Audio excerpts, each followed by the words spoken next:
The only marginalization there is in Igbo land is our own people ha na-enye ihe ụmụnne ha na-ada eweta ya. Let me give you names. International airport ha na-eji na-ekwu. During the time I had opportunity to build it, Kema Chikwe was aviation minister, two of us. Stella Odua was aviation minister, two of us. Osta Chidoka was aviation minister, two of us. Kenke Haru. Any runway, any tower. Keyendini na Haroro. When President Tinubu finishes his 8 years, power will go to the north. Ebi Ejima, Ebendi Igbonobo, Onya Ejiweme, VP na those major political parties in the Senate. Enwero Babiobu compared to Oju Zokalu. And Oju Zokalu did not put his house in order. Even now their state, one or no, is not a popular candidate there. There is no way Oti should be more popular than Oju Zokalu, but he is. Clearly, Ayenwe boho any real Igbo political agenda. Mboso obuna enwere agakpo a discourse where no your boho a group of people no mecha meeting after na to say ka bia follow. Meanwhile, at the end of the day, when you distill it to its essence, all their own good ga nacho. This 2027 election na achebia. Unless in a chori through onwe gas,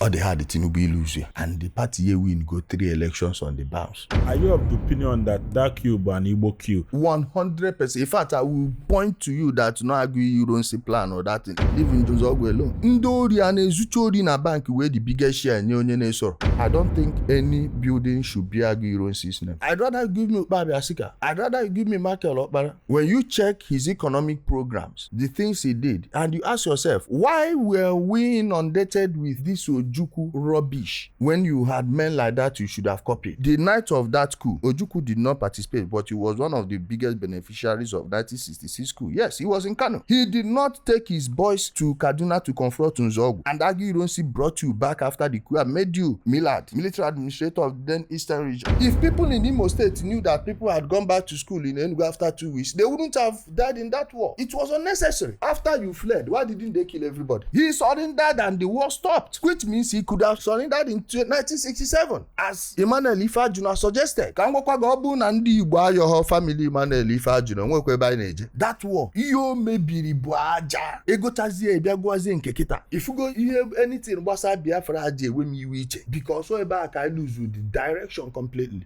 By the time I turned 18, ndị niile na-anọ n'oche azụ na class anyị, about 60% of them anwụgo. Ụfọdụ ebute ozu fa, ụfọdụ agbagbu n'ori. Agụ ma akwụkwọ na Ọnịcha anyị na-afụ, mana Ọnịcha ma Okpoko ma Awada ma Ogidi, Ugwu Agba, ebe niile enweghị ebe a na-amaghọ m. I'm proud of the lives mbi mgbe mpe mana onye niile abụ ihe kwado m for the man mbụ. So I look back and I'm thankful for my life. Ka ikwu nke bụ eziokwu, onwebeghị onye mana a na-eji chọọchị eme politics until Peter Obi time ruo. Mgbe o mere campaign, o mekwe campaign everywhere. Mana mgbe abịazi inyewe ọrụ ma eme school, ewekwa ihe chọọchị batani.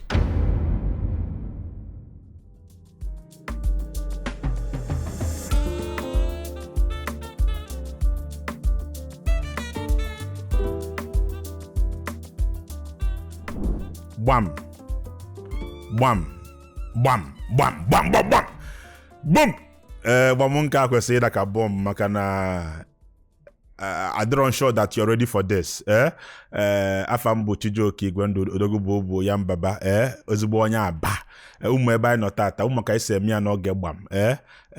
Anyị na-ewetara unu ndị ọdịkọdị anyị, the big talkers. Ife gbasara Igbo, ife bụ na eme Igbo wee dị mma. Ọ bụ na ị nwere obi etekwa n'arụ, if you no get my common body. Tata anyị nwere a young man that has ọ gaga ebe asịsị aga na okwugo ife asịsị ekwu na he has even entered for it. Ọ baga ime for it. Tata anyị nwere somebody that has a lot to say. Somebody but know if you are supposed to know this person. Some of us are doing this thing for posterity's sake because mgbe ụmụ anyị jụrụ anyị nna m kedu ife imelụ mgbe ife a na-eme n'ala Igbo. This is somebody that has looked evil in the eye and said that evil is evil. A lot of you may not like his approach. Man, Andy was no akonye wetel. Eweli away sobie. Tata I am well somebody that if I say no me omega tiyejara, he has first-hand experiences of what transpired in Ali Igbo for the past 5 years because over the idea for himself, risking his life and health. That kind of batano, the big masquerade, Ijelespeaks, the king of the game. Ijele, no Gbam. I must commend what you have done. I must commend what you're doing.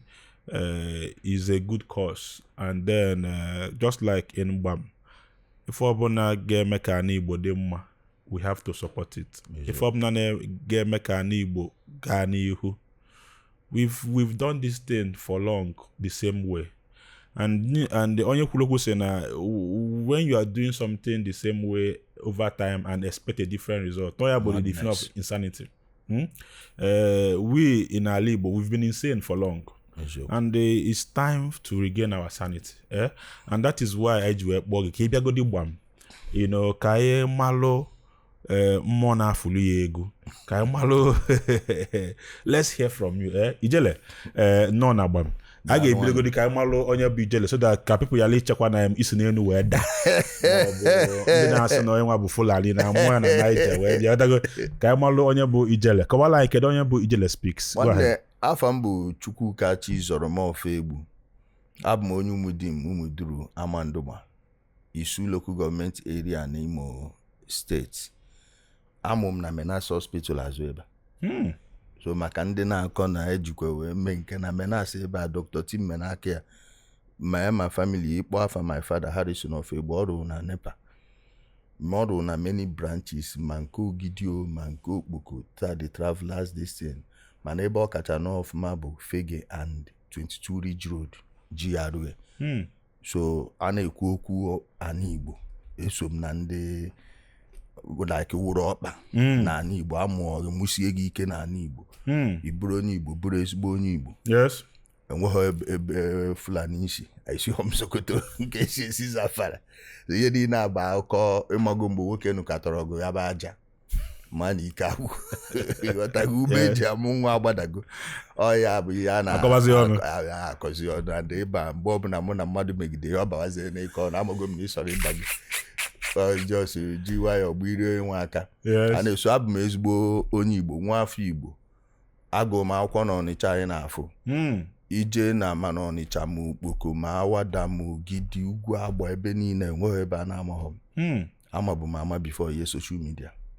Like I'm proud of the lives live mgbe mpe mana onye niile abụ ihe kwado m for the man mbụ today.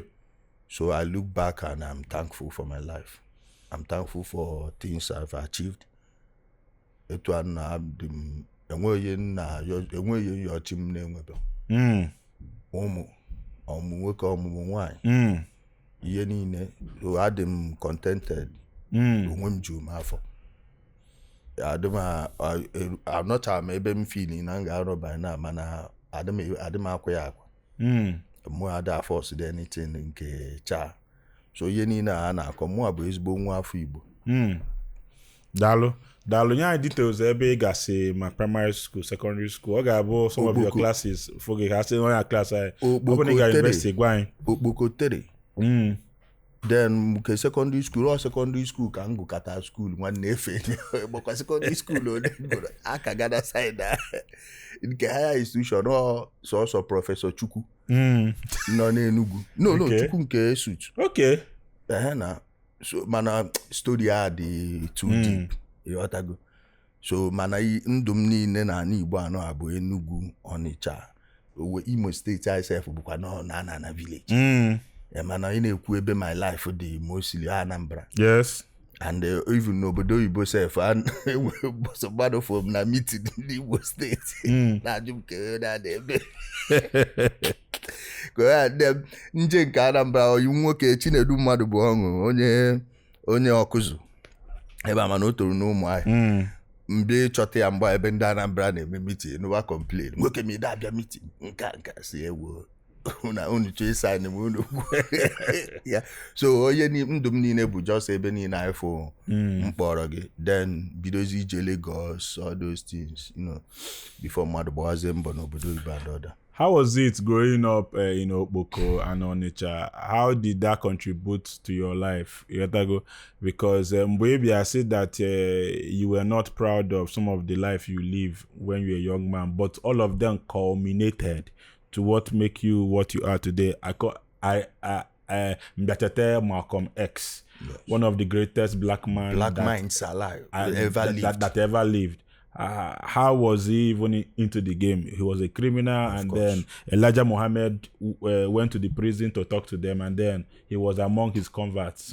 So how was life in Okpoko, and how was your experience, and how did it build you to the man you are today? Go ahead. Okay, growing up, my mother was a petty trader, my father was a civil servant.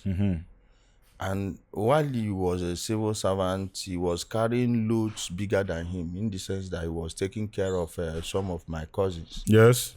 And he's one of these people that believe that I need to take care of my sister's children, my nephews and nieces, that they may take care of my own tomorrow. Yes. And most times it's not always the happy ending. Yes. Of a story. So while growing up, we didn't have it all, but we were not the worst, because I could look around. I know my mates, my friends we were growing up with, and then being a federal civil servant, there were things that we were getting from the government, and those are things we are fighting for. Can the mad we can we makamba ebia ayade tufu ego n'ụlọ ọgwụ. Na-exe na onye bi n'Okpoko mana Menas hospital ka amụrụ ya. Menas hospital ka anyị na-eju n'ọgwụ. The best hospital na Mba, especially when it comes to surgery. Menas, yes. Tim Menaka Mesebo health minister na, without lobbying for anything, not just na amụ ya. During P2B era? No, during Obasanjo era. Oh. Not commissioner, health, minister of health. Minister? Yes, na. Dr. Tim Menaka. Okania? Okanondunu. Nwanne ya nwoke na ome mgbe oji, ọ na-aga aka ya na-adị ka agbara ya starch. Onye nke a nọkwa ya, the best of the best. Na amakwa mma anyị enwetakwa some kind doctors like them again. But if you go ọrụ Igbo mere my father ji menwe afford all those things. Yes. And mgbe school dịkwu public schools nwere meaning. Yes. Yes. Mgbe anyị na-eto, yes. ịgba fort na public school, ije na private school, mgbe anyị na-akpọ ya commercial school, enweghị ihe make ya ịgba first. Ọ dịrị akwụkwọ sọ gị ma na private school, mgbe ha like commercial as we call them. Ịbata na school like manfu 7 position onye ka ị chọrọ iwu. One of my teachers, Mrs. Otika, she's in the UK na ama m na ọ nwere ike na watch this thing. She can bear me witness. Adam agụ akwụkwọ na school. I don't read. Enwere m isi akwụkwọ, adịkwa very intelligent. Mana adịm enwe oge ịbịa nọ na klasa na-akọ ihe ọ na-ekpu m ahụ na-afụ m ofu. Anọ m na primary school na-agụ newspaper ndị okenye. Even onwe one NASA this thing, Operation Morning Light, aka m buda program n'isi ruo taa. I was reading it mgbe m nọ primary 4. And ịmago ihe niile a Ọnịcha mgbe a bụ mgbe ụmụazị na-eme ije na-agba mbọ, even without ịma your parents ịma. Ijesi ama mgbuka ma main market on your own. na hustle. Inwe afọ ofu guy man nwoke onye ịma ga ebe na-agba ball na field or something. Ọfụ gị ka ị na-ebugharị mineral. Your father amakwa na ị na-eji that because ịma na ị need ego and you can't expect him ịbịa na-enye gị all those things. Before you know it, akpọ gị nna ngwa na akwa anụ na ego na-ere ya. Inwe ọbụla adịziri na your own. Iji na-agbacha mbọ. Ihe niile abụ ihe kwado prepare chara anyị those days. Ọ bụ kịta ọ ga-abụ ezinụ na mmadụ tono Ọnịcha enwe ọdịrị anya a na-eji na-enene, but that time even okpo nọ na class anyị ma asụ English ma ede to a certain level. If go nwere ike ma ya ama na-ede ma ọ ya na-asụ asụ. Primary 3 ama m difference between formal and informal later. Imago the quality of education then the very very high. So ụmụ ihe niile a bụ ihe mmadụ mee ị na-arụ ọrụ ị na-arụ ọrụ. Ụfọdụ ndị hapụ ka ọrụ karịa ọrụ nwụrụ n'oge. I lose many friends. By the time I turned 18, ndị niile na-anọ n'oche azụ na class anyị, about 60% of them anwụgo. Ụfọdụ ebute ozufa, ụfọdụ agbagbu n'ori, ụfọdụ then oge a waziri ike bido mazọbụ nke ya. Many of my friends onwe some of your cousins ị na-adị echetezi their first name, mana friends gị na-agụ primary school ị ka ma onye ama last name ya. Some of them you can still remember. Yes. And so, every day. Yes.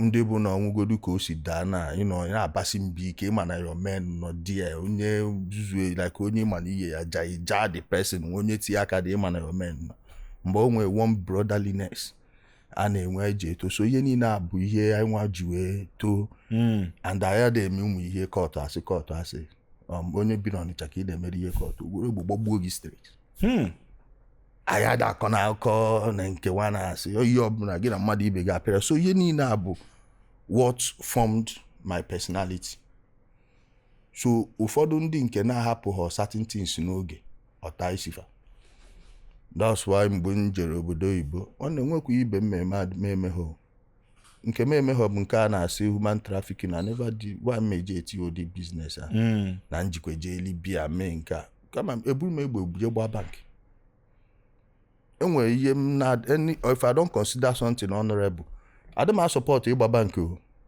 mana ọ dị more honorable isi na-agbagbu mmadụ ebe o ji egbe ịgba bank da na asị na ị na-akpọ ndị mmadụ eje Libya na-eme gị na a na-agbara gị akwụ na those type of things ọ bụ ihe kwesịrị ịnụ ebe nwoke nọ ka ọ bịa bụrụkwa onye omenala ekwesịghị na-anụ n'ụdị akụkọ a n'ebe ịnụ so ihe niile anụ a bụ ihe mere m ji wee bụ ọ jiri ama na adị m atụkwa mmadụ egwu afụgo m 30 like my life those days join anybody that knows me or many things amego nwanne akọwa aka na chi ga-eji bụ ma ebido bụ so ka aka apụgodi ya otu a ị na-ekwu maka educational system. I remember my days in Obol Primary School on Chatu, how standard education. Of course. Private school was not the... I na stigmatize the people in the private school. Even that time, I seen in about those notable private schools, them Bouquets, Learning Field, Premier, MX, all of these. Learning Field, you understand? In that day back, you also na unu ne akpọ monkey jacket eje school eme nke I went taking a competition I finish egi. Yes. I went take the only thing ga na asu bo oyibo. Yes. Man I went take to an any competition enwe school na. It never goes bo. Mana match, mana football, mana sports. Yamba no na side there. One ke I chọrọ ikwu sports our ladies ke chọrọ ikwu ko si ke ndị dengram bụ ihe na amacha agba bọọlụ. Yes, yes. Mana other schools ni na apịa gị iri enwere set our ladies pụta agba wee jide ndị mmadụ na-agwọ ka ji ndị chukwura ịma na onye kpọọ ya our ladies onye bụ akpa bịa Ọnịcha mana ịkpọ ya chukwura ibi ọnwa afọ ịghọtago ndị chukwura nwetaghị my brother mgbe Abaka Njamila han so gbata data ejide dịka ọnwa bụ dia keeper mgbe ọ sị na ejide yes na akwa ebe a ka oche gọọmenti bụ nke gbaa kọmpi ndị Ogbuefi kọmpi dị na side People's comprehensive now yes na so ihe dị na bụ kọmpe n'anya Adam kọmpe Abacha school Abayalia street name kọmpe awa ị na ozie na kọmpi na ozie 7B over nwanne na-akpọ gị men na-agụrụ chai on the brokwa. What did you be feeling nice where what you are wrong? Our educational system were watered down, especially for the public schools now. Favoritism. Right? Yes. Mgbe megidezi bịa na school ka o wee bụrụ na a na-enye ụfọdụ ọrụ na ịma mmadụ. Ebido from teachers. If over the good teachers, even onye headmistress ru n'aka because na ọmahọ mmadụ a sideline ya.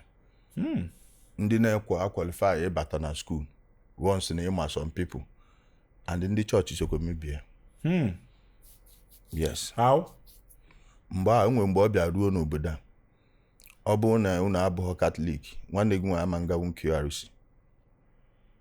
Ọ bụrụ na unu abụghị Anglican, good luck getting admitted into DMGS. Ọ bụrụ na ị bụghị Catholic ịma njenwu CKC.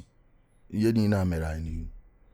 And at a point ka kwuo nke bụ eziokwu onwebụghị onye ma na a na-eji chọọchị eme politics until Peter Obi time ruo mgbe o mere campaign o mekwe campaign everywhere mana mgbe a bịazi inyewe ọrụ ma emee school ewekwu ihe chọọchị batani ị na-divide your own people talent deny how many people. My own younger sister, Chidera, in the day for how WAEC and her first jam, but she couldn't get admitted.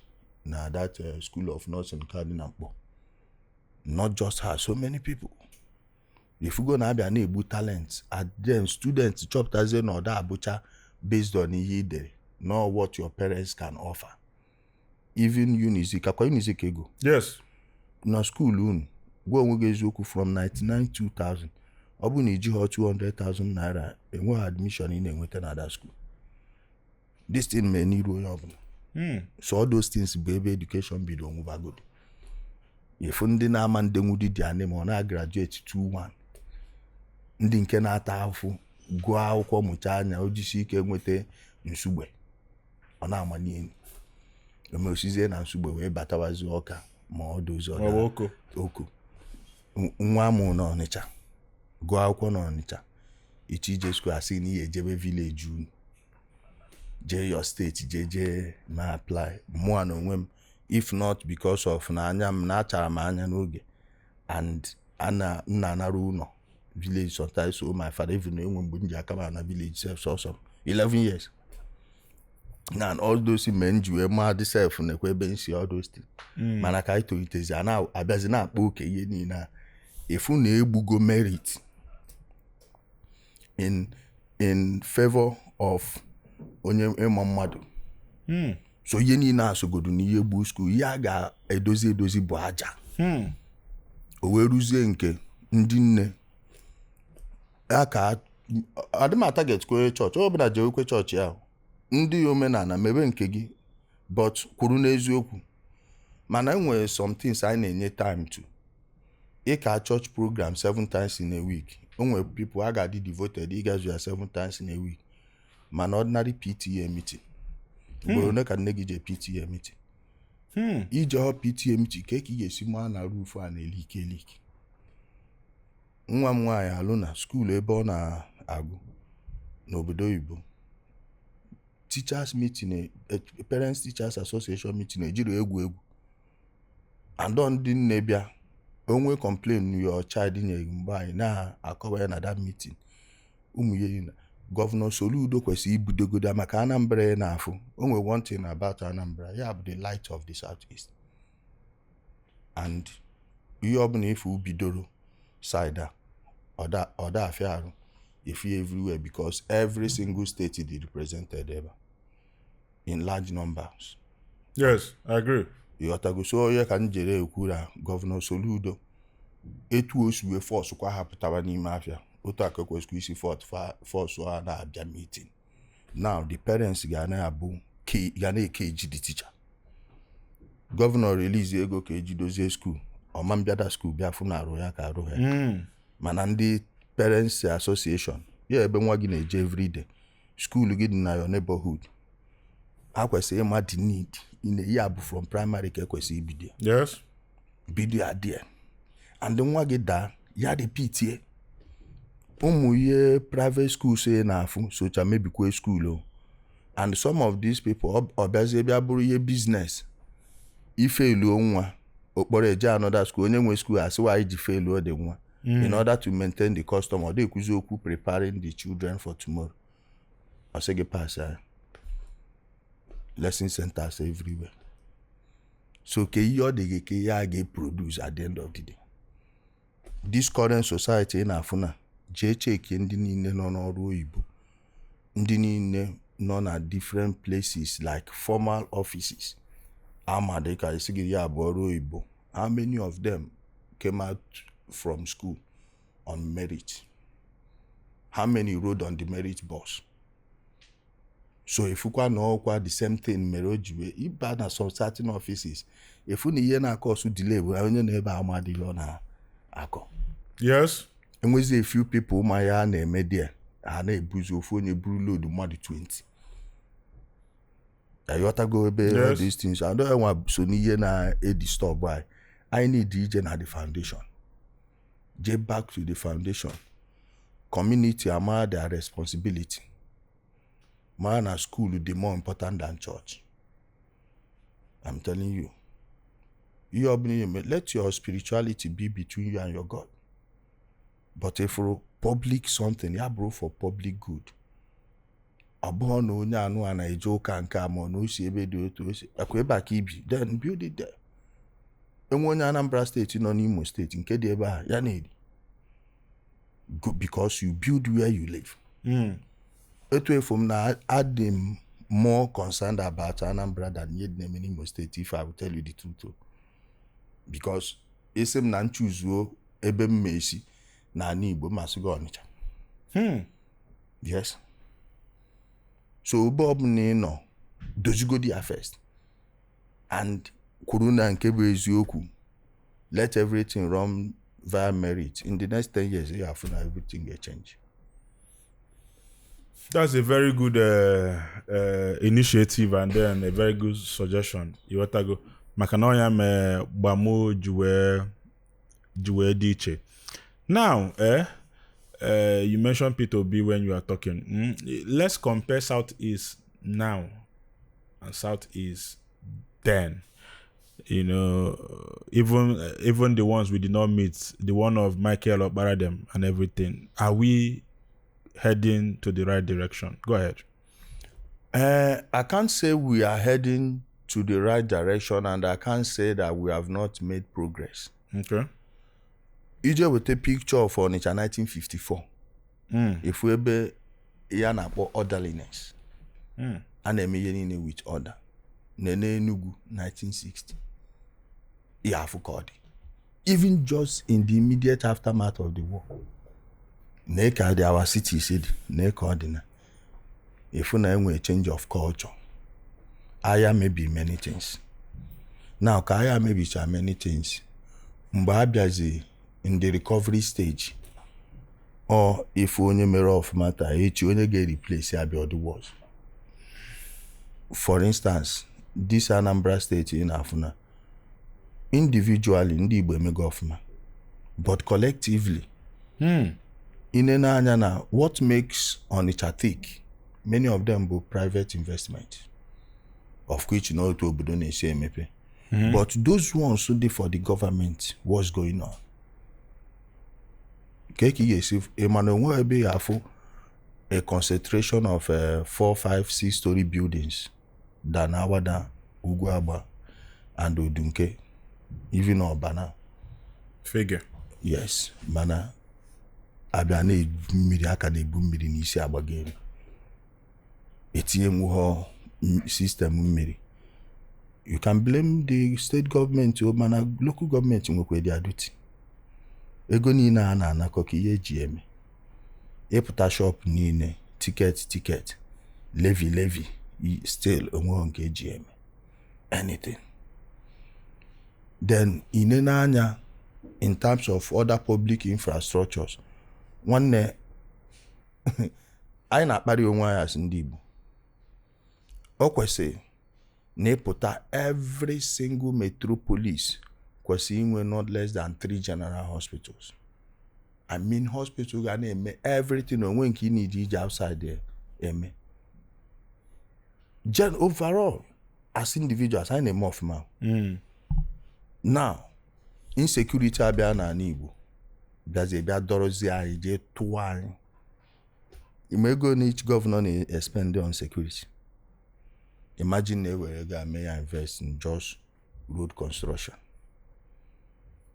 Just construction of public buildings. Ihe ọsọkwa eburu. Ịma road ego na-enidiri igo. Road akwa mmadụ ka ya ego ya. Cement ego ne ka ya ego. Akwa mmadụ ka ya ego cement ya. Aja akwa mmadụ ka ya ego aja. Akwa mmadụ ya arụ ọrụ there. Mgbe ị bịa push thousands of architects into job sites. Ịmakwa ego na ofu ego na-emeke. Ọ ya bụ na ego na-eje round. Ani Igbo anyị nọ very far. Nwanne jee Yobe State. Jee for ụzọ na Kebbi State. Jee many of these places. Kefo ka main road na. Ndị na-enweghọ like ịbịazie ndị na-amaghọ value of education otu anyị si mara ndị anyị si na ha amaghọ value of education. Let me not say ndị na-amaghọ value of education. Ndị anyị si na ha amara ama bụzi ndị na-enye free education. mana anyị ka na-agụ this evil song agwefuru akwụkwọ na-atọ ụtọ ọ na-afịa arụ na mmụta ya bụ evil song onye nwere nkasi obi ngwada agụ ya ọ ga-amụta akwụkwọ ọ bụrụ na nne gị na nna gị nne gị na nna gị nwe ọzọ ego gịnị mee ọ bụrụ na nne gị na nna gị nwe ego ịghọtago ebe egwu a ji wee bụrụ evil song ka ihe eji ka na-agụ egwu a ka ihe dị iche na anyị na ndị China because na ha mere public school affordable to everybody. Onweghị onye China na-ekpe ekpere because of ego ụgwọ akwụkwọ ụmụ ya. Onweghị onye Russia na-ekpe ekpere because of ego ụgwọ akwụkwọ ụmụ ya. Ka ihe o mere ya this scientific Olympiad a na-eje the whole of Europe nke aka mere ọfụma out of 9 subjects Russia gba first na 8 of which n'ime ya nke worldwide China bụ ya na-elidi nke mathematics ndị America win ndị China last year bụ Chinese people amụ na America. Icheta onweghị a single person that will not point to you like 3 people bụ math geniuses mgbe ha na-eto na school. Then where are they today? Can you give example? Arizo Novo, my classmate, this guy never failed a math question. Where is he today? So many things, they rotten. And don't blame the governor. So when they that duty, they delegate that duty to some people. Too. So what are they doing with it? Educational program are you going? And this is what will lift us from poverty. China, for instance, now, where China, one province of China, graduate more STEM students in a year than the whole of Europe. That means you have more engineers from one region than the whole of Europe. If you go a poor engineer before, ndị nke na-eje ekpere God for job break. If you go nye mayo na go na school mecha medicine na asị God give me job. Ọgwụ aka ga na-achọ. Error. Ịghọtago? If you go a poor biologist, if you go a poor physicist, all those things ka na-adị etinye uchu na. I need to lead again. Eforo ka m gwakwa gị glory ndị Igbo na enjoy bụ glory of our ancestors. Ọ bụrụ ma nke present one na jee n'internet ka efu ndị Igbo ebe niile a na-akọ ọnụ akọ iri nonsense akpọ ndị mmadụ iyi on the by na-ebu ya n'isi na-ebute bad name. The good name take long over half a century build ka anyị nọ na-awụ n'ala ka otu oge ọ dị gị ka gị na-esi na-afụ ụmụ nke anyị. I ask undergo what our ancestors left for us. Now our children will have to prove themselves before they get that respect. Mgbe ndị anyị nwa bụ the last people civilization bịakwute na Nigeria. Let's tell ourselves the truth. Ọkọ n'elekere isii Nava na nwa na Mons. Anyị agbaba na nchedo gị Pine Leaf Estate dị Asọ ebe mkpa na-akpa anyị ma unu na-azụ anyị. Unu emekwana anyị ife dị egwu ma nye anyị virgin land dị otuto na ngọzi. Amen.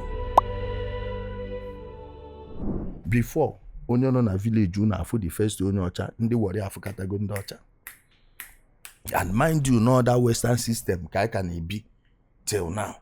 We are still in that colonial system, whether you know it or not.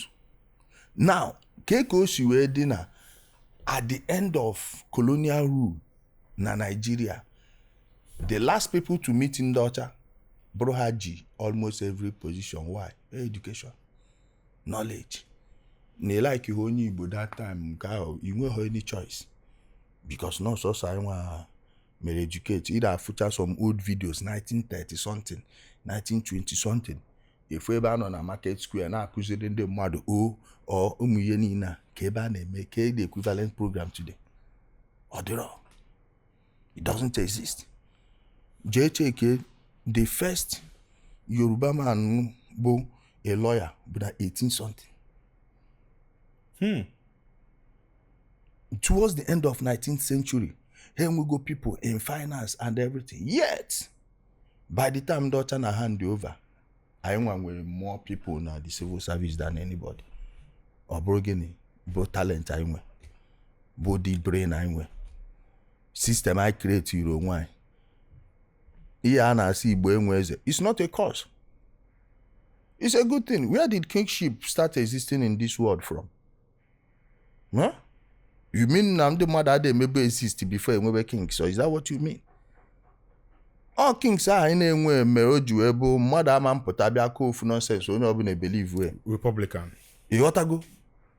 All that system mere anyị at the end of the day anyị nọrọ ebe anyị nọ. Then why did we reject it? Ebutezere anyị all series of ideologies niile ebutere anyị bụ ndị dị antithetical to our own customs, our traditions. Then I was create a false culture. And was here the challenge of ideas. Ekwu ya so onye ọbụla bili onye ka ị na-akọrọ that thing as am I a slave? Am I a slave?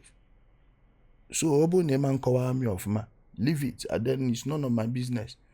Just like nkata anyị na-akpabu before I bido. I say you won't understand it. Mana ngwa ga-aghọta ya. Mwa. Kandi yo. Aga m evu dịka ma aghọta ya ngwa ga-aghọta ya. Then ị na-atụ asị na kwugodi ya ka ọfọ na ma aghọta ọzọ ya. Ịghọtago? Politically, where are we? You know, na nke ikpeazụ a, you know, before we delve into the whole talk, let's lay foundation. Politically, where are we? We say we're politically marginalized. Okay, but no politically, I need him, and is Peter be the savior? Go ahead. My brother, for all that issue of personalizing our political goals, so good in a problem anyway. There is no single person who is qualified to be a savior to Ndibo. There is even no need for us to be asking for savior. I feel insulted as Onyibo when somebody tells me that I'm being marginalized. When I live in Abuja, as Onyibo, I know how many people that chew their words before they talk to me. Because of how I carry myself as a Paleo Igbo man. An Igbo man is a man of courage, respect, but he will never submit unnecessarily to you. He can only submit to a superior intelligence, not superior wealth. I mean material wealth. Do you know what it means for a lion in on the midst of other apex predators just because of some political gains of some people? You need to degrade his own way. Say need the marginalized. How? And the people now going need the marginalized. Actually, need more from the same Nigeria. And now, the only marginalization there is in Igbo land is our own people. Let me give you names. International airport to Hana Ejineku. Enugu International Airport.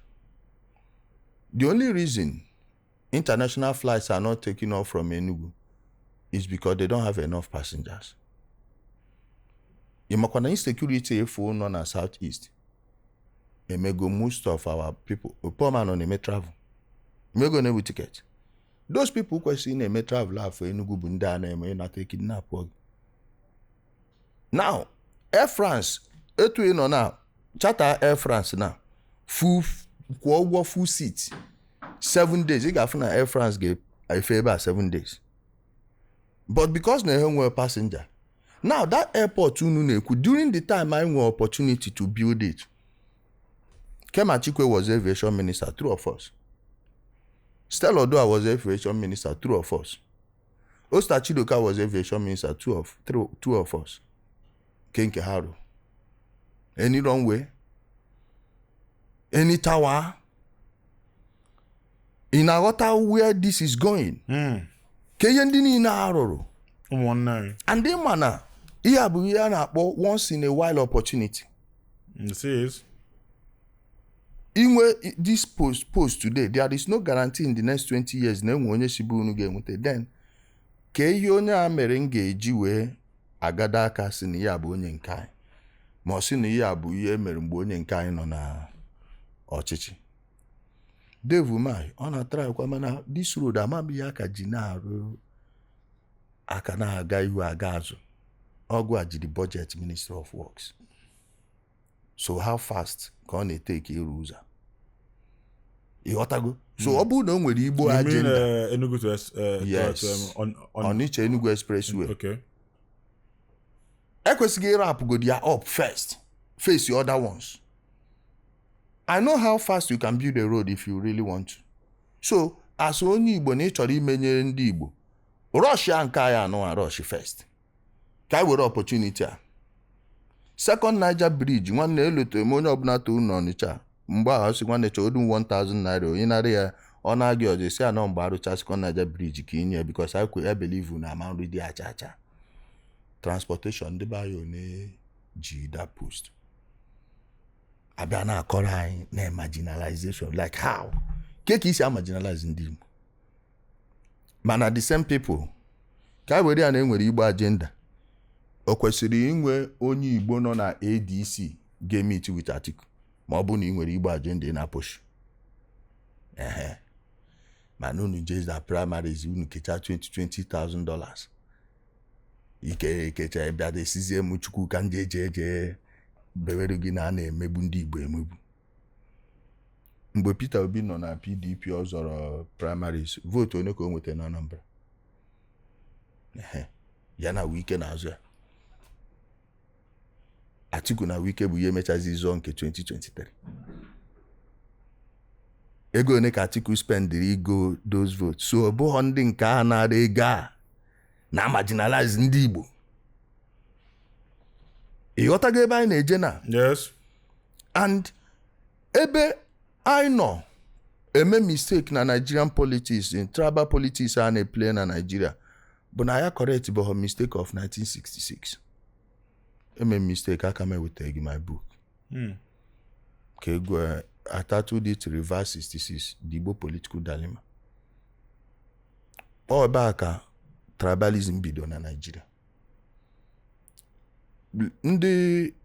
Ndị family Nnamdi Azikiwe out Africa na mo.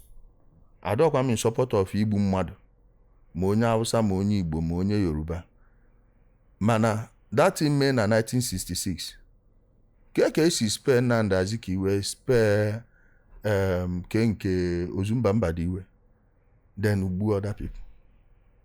N'ebe Ozumba Mbadiwe na obe Oketi Ebu. So ihe niile abịa mee. All those greedy people made that thing. Bụ ha dọchi agodu ndị Igbo azụ. Ma ọ bụ na ị ka na-ewe iwe na onye Igbo abụbeghị number one citizen. Bidogodu that conversation from there. Now, ọ dịgo ka ọ dị. How do we move ahead? Ụfọdụ ndị be anyị achọghị ime admit na ebe a ka problem si abịa. You can believe what you want to believe, but other people know what happened. You can tell your people what you need to tell them to be happy. Ihe ọ bụla ị ga-ekwu ka hapụ isi na ị na-ekwu against a popular opinion. Feel free to say it, but you can't say ebe that card the valid ruo bụ na that Niger Bridge across and other people will teach you. And ọ bụrụ na ị chọghị ịbịa ma admit that eziokwu, ọ ya fega. And another thing bụ political calculation. Ebe play we go tribal politics. How do we join with these people and help them ka nọ in our debt? Nke ga-abụ echi, you expect them to give you back. Can you give example? Can make one prediction ebe a na? When President Tinubu finishes his 8 years, power will go to the north. Ebe ya ejima ebe ndị Igbo nọ bụ onye a eji wee mee VP na those major political parties. It may not be PDP and APC or ADC. It may be different parties altogether. Because if we are in Afuna, all of them will go down. The parties now. Onwe party in Nigeria today, yeah, as strong as to the day in the next 20 years. Go mark them somewhere. It will not. Now, ke plan in they make. If we go now in the south, for how we want to go do the Senate presidency, I may take it for granted. But how they helped the Southwest. Oh, yeah, me Akpabio Jiwebu Senate President. If not in the Senate, Akpabio compared to Orji Uzor. And Orji Uzor did not put his house in order. Even now, Abia State, no, is not a popular candidate there. Right? Yes. There is no way Oti should be more popular than Orji Uzor, but he is. Clearly, you may not like the pattern he did it with, but he did it. Now, ụfọdụ ndị na-eberugo akwa Senate President a, ego one ka ha spendri to vote Ngige out na 2015. Akwa ejeri run. Imego one people pumping into a senatorial seat na ani Igbo ka ewe deny ya Ngige. That thing, ha na-akọ aka na-deny Ngige na ọbata ozi Senate again. Saraki wee bụrụ Senate President. Na ịbịago na kịta ka ịchọpụta na Senate Presidency dị mkpa. Unu echefugo ya unu mee na 2015. Ị na-afụ that wickedness. Otu o si abite anyị. So ka anyị na-agwa onwe anyị nke bụ eziokwu, anyị enwebọghọ any real Igbo political agenda. Mbọsọ ọbụla enwere a ga-akpọ m. A discourse where soon or a group of people no mecha meeting apụta na-achọzie ka abịa follow up. Meanwhile, at the end of the day, when you distill it to its essence, all their own good ka ha na-achọ. Mgbe ha na-echeta ndị Igbo bụ mgbe ọ ga-abụ ọbata na ana Igbo ka ọ baa n'aka nke fa ndị otu. Ịghọta ihe dị there now. Like this 2027 election na-achọ ịbịa. Unless na ị chọrọ ịtụrụ onwe gị asị. Ọ dị hard Tinubu lose ya. And the party here win go 3 elections on the bounce. Without ndị Igbo. Ọ bụ na ndị Igbo bụ ihe na gị. Nwanne, you should know where your vote should go. Mgbe o ruo, you present it as a debt. Now you can't jump over us and give to the South. Here you go. Care our position. On back ị ga-adị justified. Man, ị na-efili na ndị ọzọ rụcha ka abịa wee nye gị on a platter, it will not work. Ụfọdụ nwere ike ama like ya na-ekwu. But at the end of the day, reality achọkwa ike ya. No. Ebe ihe otu isi echi ya. Reality does not respect your opinion. You make reference to the 1966 coup. Ewe egbu onye egburo Ezekiel. Are you of the opinion that coup bụ an Igbo coup? 100%. In fact, I will point to you that no agree you don't see plan or that thing. Leave Nzogwu alone. Emakuye bụ amị. Ndị ori a na-ezucha ori na bank wee the biggest share nye onye na-esoro. Check enu ndị niile lead that thing. Ọnwa atụ egwu dem. Emmanuel Ifeaju na dem. Then you check ndị lead, check ndị egbu. There are also non-Igbos. I think ndị nke Jos dabai. Adeboyiga. I think Adebanjo too, abi? No, Banjo bụ later na. Okay. Ademolegun na Adeboyiga, then Adeboyiga ka egburu gba Ademolegun so ndị a. Are you now going against the IBB? Onye bụ IBB?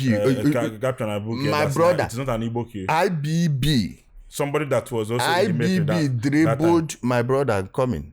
IBB dribbled our parents and he wants to dribble us again. IBB man on at the exit door. He on write his own story and don't need the help. Why? In case you don't know, we all hear from many people in the internet. Onye ọbụla chọọ build the platform ya, ọsọ na na-emegbu ndị Igbo emegbu. Oh, na ndị Igbo ekwekwe na ije enụba ọgụ. Na ndị Igbo ahụ bụ president. Ngụwa na-ekwu ndị bụ na ọgụ. Anyị enwebekwa Hausa president na Nigeria. Yes na. Enwebekwa onye Hausa bụ president na Nigeria. Mana anyị nwa ka a ga na-apụta ka anyị wee na because anyị so na media. Just like ihe ọzọ na-agwa gị. On the West nwere media na Nigeria. But currently na nwanne ọkwa ndị be anyị. Check ya ọfụma. Na ihe mere na o jikwe dịka anyị na-anakwa azụ na abụ na anyị na-eji ya eme arụ. Ọ bụrụ anyị nwa ndị nọ n'iru die. Ndị ọ dị n'aka jikwa ya eme arụ a support evil and okwu asị. If not, ịbịa na social media, one, technology emego ya na ndị kacha jide smartphone kacha dị present na media. Ịghọtago? on average, onweho people nọ na Nigeria can ndị Igbo use smartphone. Go check. An average Igbo mother, ndị age my mother, nwere smartphone. Ije n'obodo ndị ọzọ, ọ Nokia touch. Ha ka na population o, mana ịnwa ka na social media. Why? Onye ọbụla nọcha na Facebook. An average carpenter nọ na Igbo nwere Facebook aka, even nwecha fake o ji akpọ mmadụ iyi. Ịghọtago? Mana average carpenter n'ebe ọzọ ị ga-asọ ọ ga-amagodu ka esi ya agbanyụ touch phone ya. 1110 Nokia ọ ga-amụtagodu ka esi agbanyụ ya ka ọ fọ use smartphone. Mana anyị nwa nọ there. Ọ nọmba bụ ya bụ internet. That number dị there. So onye chọọ ha n'ihe ọbụla ọ ga-eji bidio platform ya omete na ya Aisha Yusufu. N'ezienu Maazị Showere ka o buzi ndị by 2.5. Agbago. Nene ha ncha niile, all of them, jee check ya. And enwekwa nke ga-enye gị something that will free you or make you independent. No, all ka wee na massage your ego. Are you saying that Showore is buying Igbo sympathy? Of course. This is a man that came for you when you were in trouble. That does not stop me from saying the truth. That does not. I fought for him too. Let me say it here. I hope the people he surrounds himself with will reject the type of the type of offer I rejected to assassinate him. I will tell you this for free. Yes. I called somebody has made that offer to me. When we are off, I will tell you who. To go and assassinate yes. Showore. Yes. I called a man, he's in the DIA. I called him and said, please, are you aware of so thing? He said, no, he's not aware that the guy is not even a serious threat as such. I said, then why is this man doing this? And I even told him, this case you people have with him, make sure he doesn't get to this 2023 election, because that's when you will see the impact of his incarceration. It's not proper. I lobbied without telling him. I think I've mentioned this to Dejade Onju before. My woman is aware of this thing I'm telling you. I don't like beating my drums in public. But the person I'm telling you about, if he watches this thing, he knows. That's why I'm using English for them to know exactly to understand it. What I mean. These are things I did for. I was going to court when he was going to court. Even when I was a staunch Buhari supporter. Go to my old YouTube account. I've lost access to it. You will still see every program I'm doing. You will see free or more election already there. So it's not as if, bro, I will tell anybody the truth. I don't care how close we are.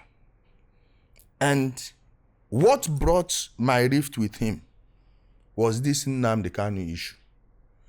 Okay, you are saying you fought for me against the criminal pastors, but you went and joined those that the criminal pastors used to do what they did. That problem was not about that they are nonsense evangelists. Of course, he has no spiritual power, but it's these IPOB people that went. I will give you names of people off air. A serving senator in Abia State was contacted in a case of fake miracle. What he told me was, he told the person that reached out to him that I will sign undertaking not to mention anything IPOB or insecurity in the Southeast on national platform again. Yes. He himself, he owns a newspaper. So you may know who I'm talking about. Abe Governor is my witness. Esther is my witness. I don't want to mention the name of the guy, but the guy is from Adamawa State. He's very close to the NSA. Are you understanding? Yes. So the same people are the ones you went to and you're telling me that you fought for who? So for that reason, I should support any evil you're doing? You either do good and do it in its entirety. There's a popular opinion that Showore is the most upright Nigerian activist. As You for don't think Nigeria, so? as for Nigeria, Mentioning his name and evil. no, not evil in the same sense. no, not evil in the sense people mean it. Like when it comes to these activists in Nigeria, believe me, no one comes close to him. Thank you. But I'm also trying to bring to the attention of the people how low the standard is. Okay. He's better than each and every one of them because he makes himself easily accessible to people that have problem. But sometimes the end goal is just to antagonize the FG. You see where he's kind of getting a bit secular instead of straight. Are you on A this? sole goal is like this is the only end goal he normally targets. Yes. The FJ linking everything to the government, which is not supposed to be so. He makes himself easily accessible for anyone that needs help. That I give to him. When it comes to fighting for the downtrodden, he knows it. He knows how to do that, but there is this mindless hatred. If you notice, they hardly post any good news. Okay, yesterday or day before yesterday, he made a post and he mentioned my name and said, when I offended their evangelist. How did I offend your evangelist? I said that this man, Jonathan the padlock man, is not who he said he is. He's called him a native doctor. But this is a man that attends choosing church. They even brought him to choosing and he confessed that he was paid to do the RNG padlock. And they are telling me I offended him. Then what sort of activism are you into? Are you understanding now? Because the same clique are the same clique. They are the same clique that supports Nnamdi Kanu. And there is nowhere, there is no circumstance under which I would join you as saying that Nnamdi Kanu did nothing wrong. How? When I am from the southeast, and you know people, when they are not directly impacted by something, there is a way they see it. Yes. And then react.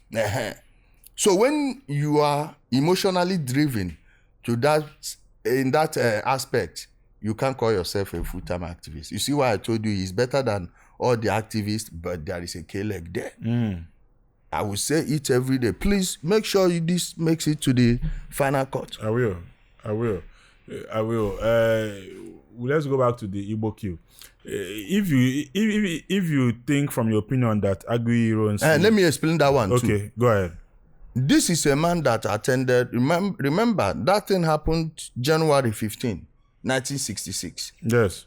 That was the night this guy, Zechariah Memelari, was celebrating his marriage to his second wife.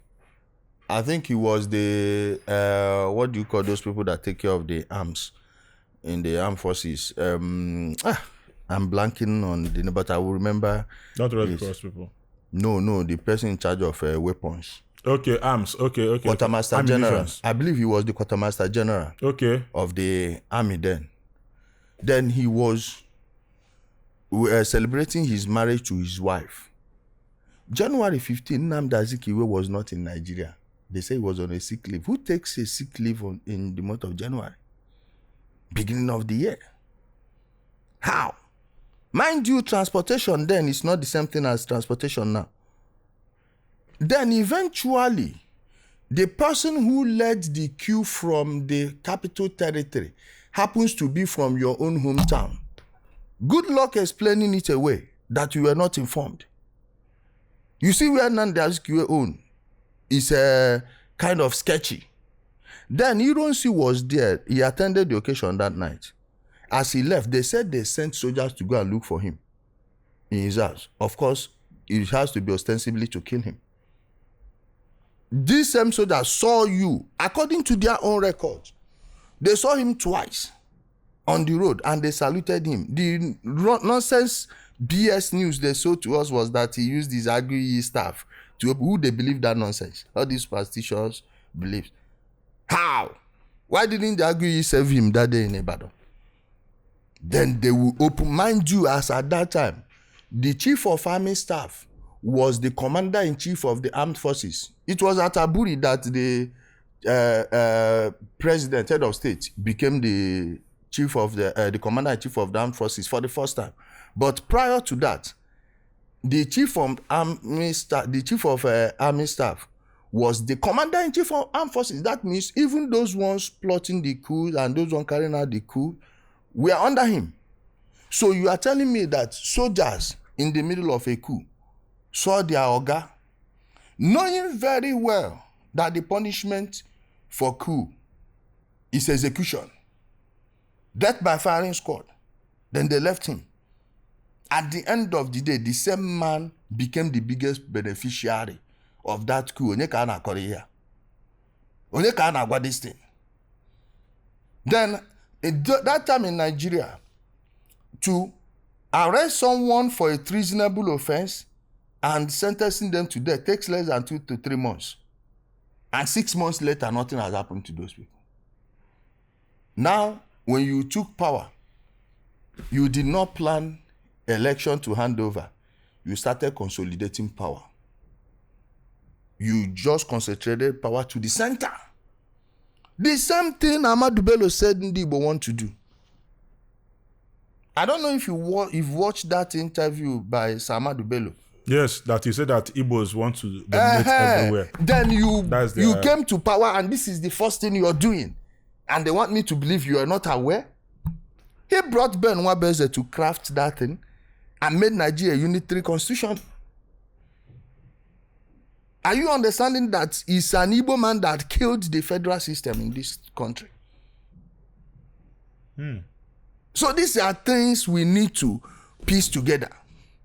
And if you shut off emotions, if you shut off your personal feelings, you will see it for what it is. Now, does it mean that your father was consulted when they carried out the coup? No. My grandfather was not caught, your grandfather was not caught, but we are now paying the price of their greed.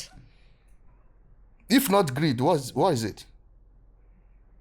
You actually want Igbo leadership, right? Why not let the man finish his turn on Nnamdi Azikiwe was next in line? Tafawa Balewa. Yes. Remember the lies they were telling us when we were growing up, that he doesn't know how to speak English, that it was Zeke that was interpreting for him. I used to believe that until 2014 or 2013, when I listened to his clip at the UN over what happened in Congo. You saw the man, he was an eloquent speaker, an erudite scholar. So those things kind of change your perspective about life.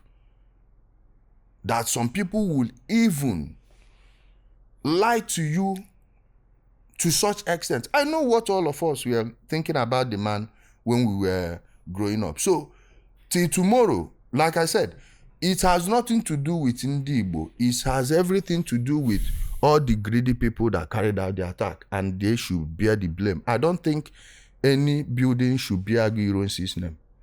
I'd rather you give me Babi Asika. It's election season again. Dear esteemed political candidates, are you aware that a good media visibility and advert can help boost your chances of winning? What are you waiting for? Gbam Interview is offering you this campaign space to tell Ndibo why they should vote for you. Contact us today with the numbers on your screen. The former premier, the former governor of Eastern region, yes, East Central State. After they remove Rivers, I'd rather give me Babi Asika. I'd rather give me Michael Okpara, who, by the way, is the greatest Igbo man from the last century. When you check his economic programs, the things he did, and you ask yourself, why were we inundated with this Ojukwu rubbish when you had men like that you should have copied? If they had promoted people like Babi Asika, Michael Okpara, the way they, what's his name? Mbono Jike.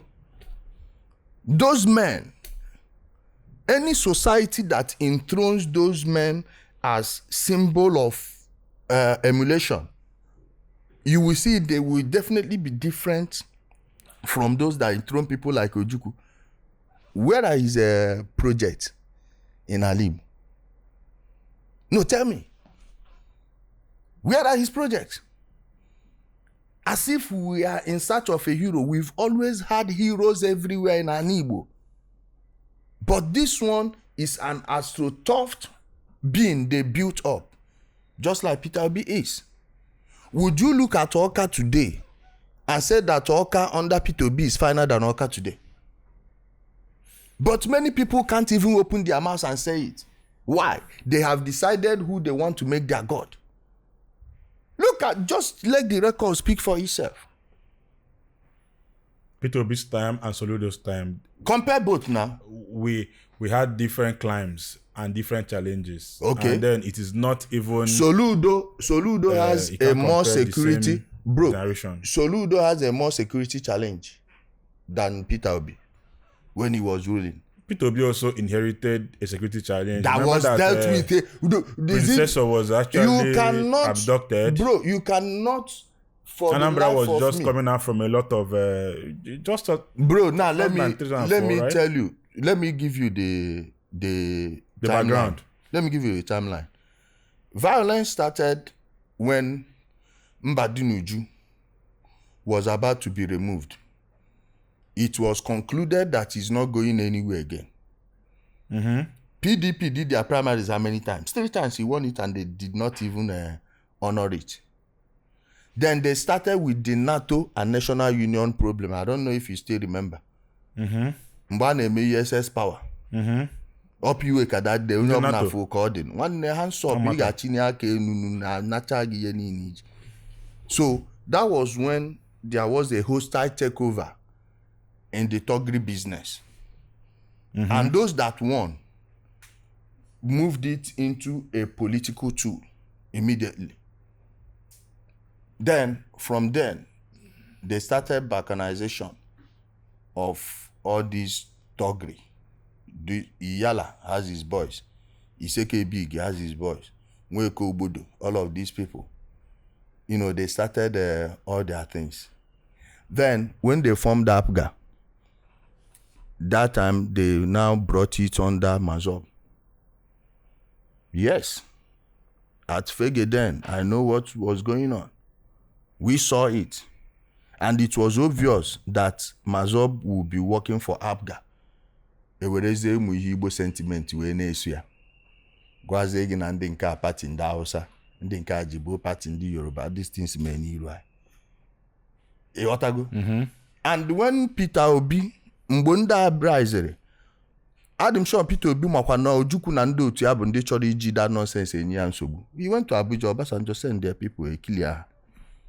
But that one, Emanji ya compare ihe na-eme Jos na Orumba South and Orumba North today. Ade ekuzi okwu other places.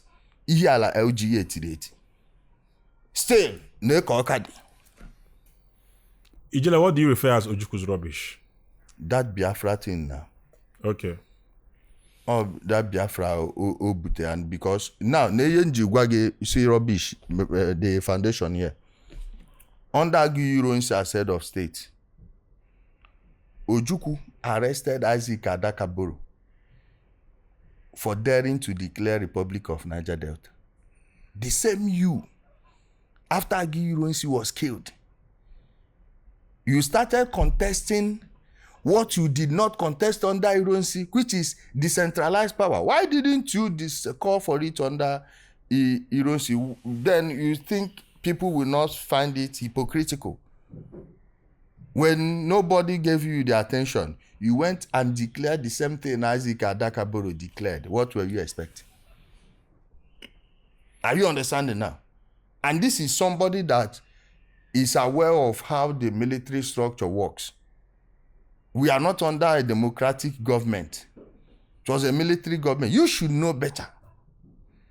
You should know better not to dare that thing. At the end of the day, you started running even when it was obvious. that you didn't have the resources to prosecute the war. And the night of that coup, Ojukwu did not participate, but he was one of the biggest beneficiaries of 1966 coup. Yes, he was in Kano. He did not take his boys to Kaduna to confront Nzogu. And Agi Ironsi brought you back after the coup and made you Millard, military administrator of the then Eastern region. Are you understanding me now? Then the people that actually worked, Emmanuel Ifajuna, this is a frontline soldier. A nice soldier, an intelligent man. Have you seen any of his clips where he was speaking in an interview? Listen to Emmanuel Ifajuna, see that this guy is a sharp guy. Mentally, he's strong. Physically, he was an athlete. He won gold. Olympics. And the same person, Commonwealth Games. And the the same person told you that you didn't have the resources and you can't handle this. Wanted to stop the war in 1967.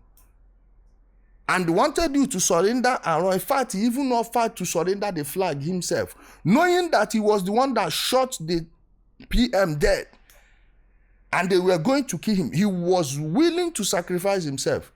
You arrested him, killed him.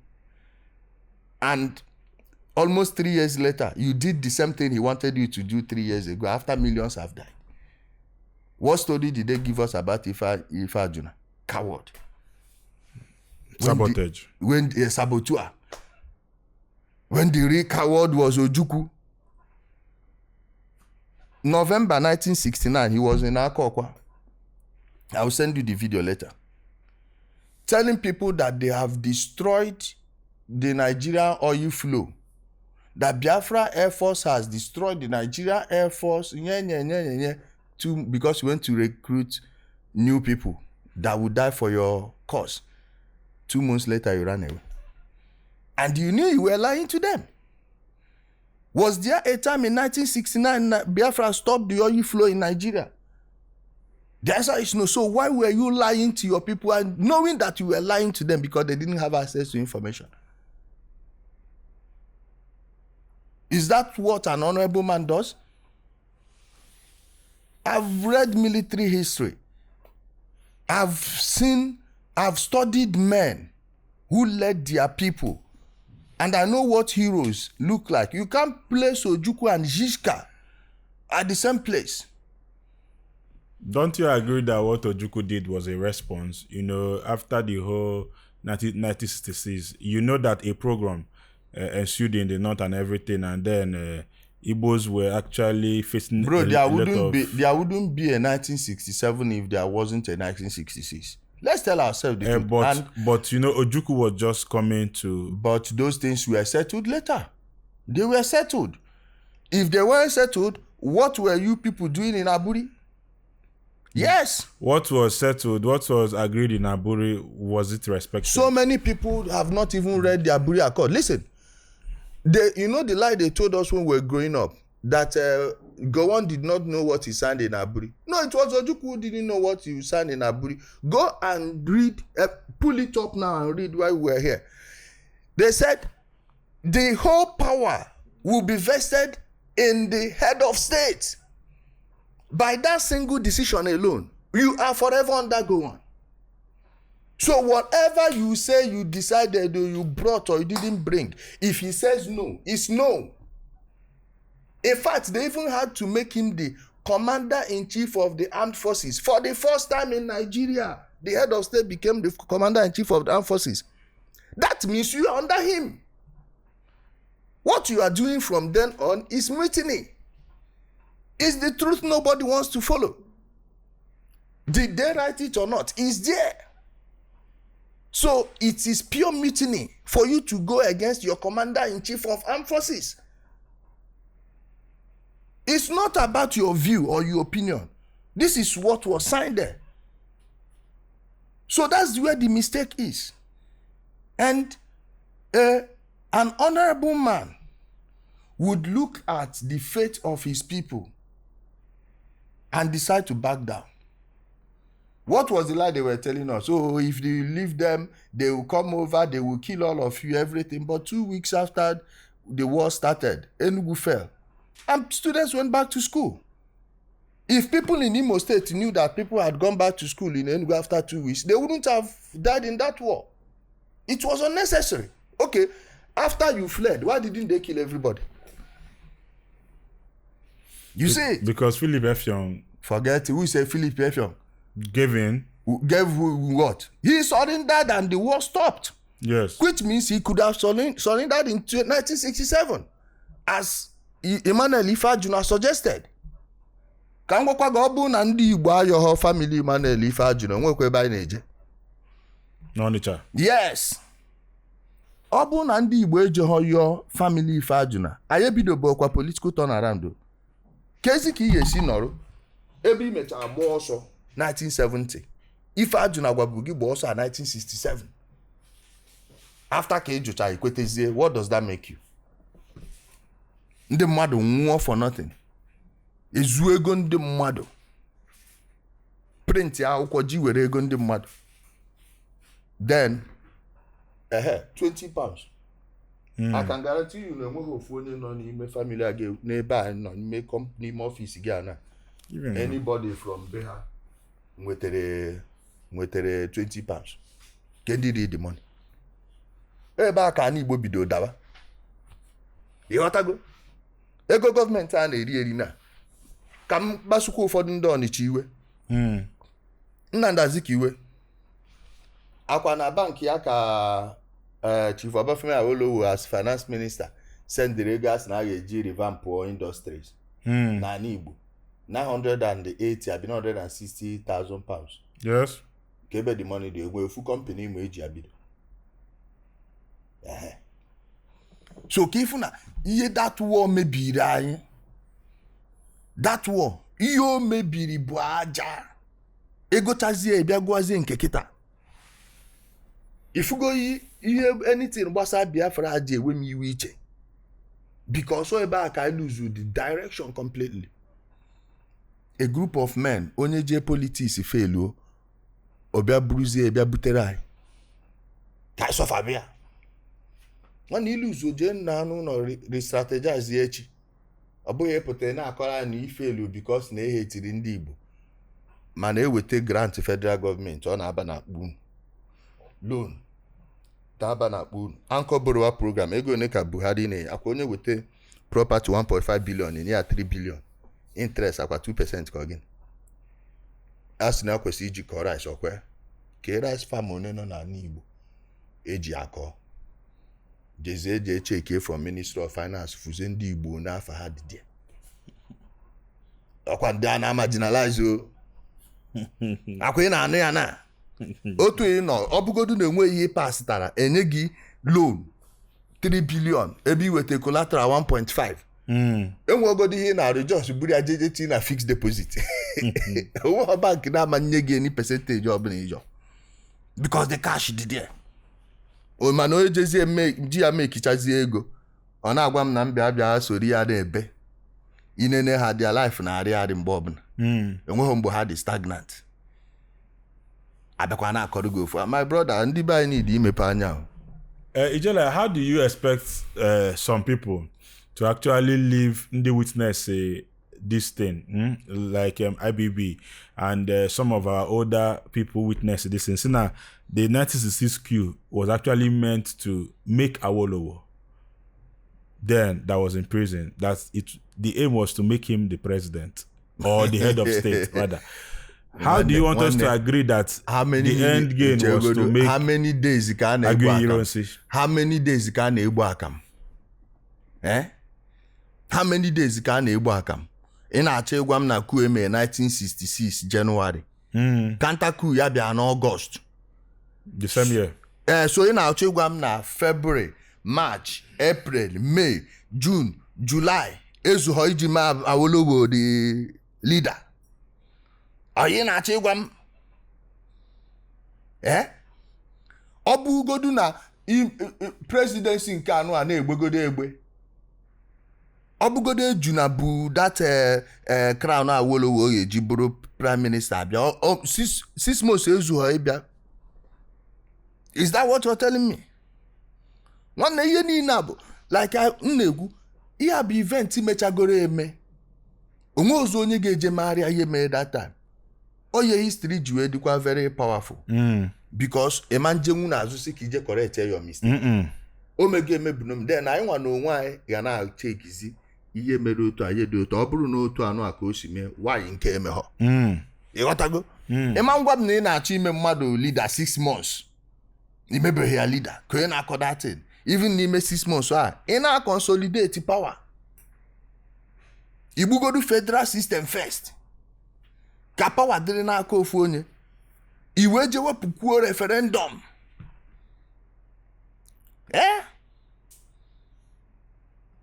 Iman kodi my last born this thing self. Can you ikwu maka role Zeke play because ịghọta kịta fọna Zeke enweghị no problem enweghị nke gbasara ya because ọ bụ na aka ya dị na ya nwa kwesịrị ịnọchi this man. Na nwoke Ọnịcha Jos na ọrụ onwe ya nweghị nke aka ya dị and adị m sure na ihe ife ajụna ji na-egbu Zeke bụ na ama na Ọnịcha ama mgbagharị. Ịghọtago? A na-abụsi ofu ebe. Ọ ma na Ọnịcha ama mgbagharị ya wata ụwa. Ma ọ bụ na ihe mere Nnamdi Azikiwe how owele ka ya asị na onye Ọnịcha ibe what are you saying? Makwa obodo bụ Ọnịcha. Zeke aka ya dịrọ na datin mana ọ na ịmagonu nwanne ya na-ekwukwa okwu Zeke kakwa ndị a nwee uche. Okay. Yes na Zeke ka ndị a nwee uche ka o si akarigodo onwe ya ndị ka o si wee mee all the things o mee. Ọ bụgodu sọsọ his boldness during that war and the things also na one of the few Igbos that were challenging Ojukwu to stop this thing. Also one of the people he sit down study his life, study the things o mee. Afụ na ya nwe onwe abụrụkwa onye nsogbu. He's just a smart guy. Mara ebe ọ na-efix onwe at the given time. Ọ ma call to the right deals at the right time. And in Nekwanya today, he's a hero. He's a hero by any ramification. By any stretch. Or a hero called like you know ye ga na this thing maybe na Igbo no Zeke maybe. That's same with Mbono Jike. Although ya bụ men ekwesịrị na-akụziri ụmụ anyị they need to emulate. And ọ bụrụ na I nwere that right version of history, this thing na-eme na Igbo now will not have happened. Nke bụ eziokwu. Daalụ. Anyị ji nwayọọ wee na-alịpụta. Ibi obodo Igbo before now? Yes. Ka ihe prompt your journey to obodo Igbo? How was the experience? My brother, no mgbe ị na-eto n'ụmụgụ mgbe anyị na-eto. Enwere ike you can tell kids ihe ọbụla ọsọ gị nọ nke a na-afụ n'anya ka a ga-ewere. Mgbe ị nọcha na-enecha anya ndị niile ịmajere obodo Igbo jicha something nata and ihe efuru ha na-eme ịmụ anya o dokwuga a na ị ga-emenwu ya then ka ị nọkwa Nigeria eme and as a man ị kwesịrị ịma na ị need to build foundation ka ị na-eto. Ị kwesịrị ịma what your prospect is and the type of life you want to live. And more the type of life na-ebi ama m na need me n'obodo Igbo. Kedu obodo bụ je?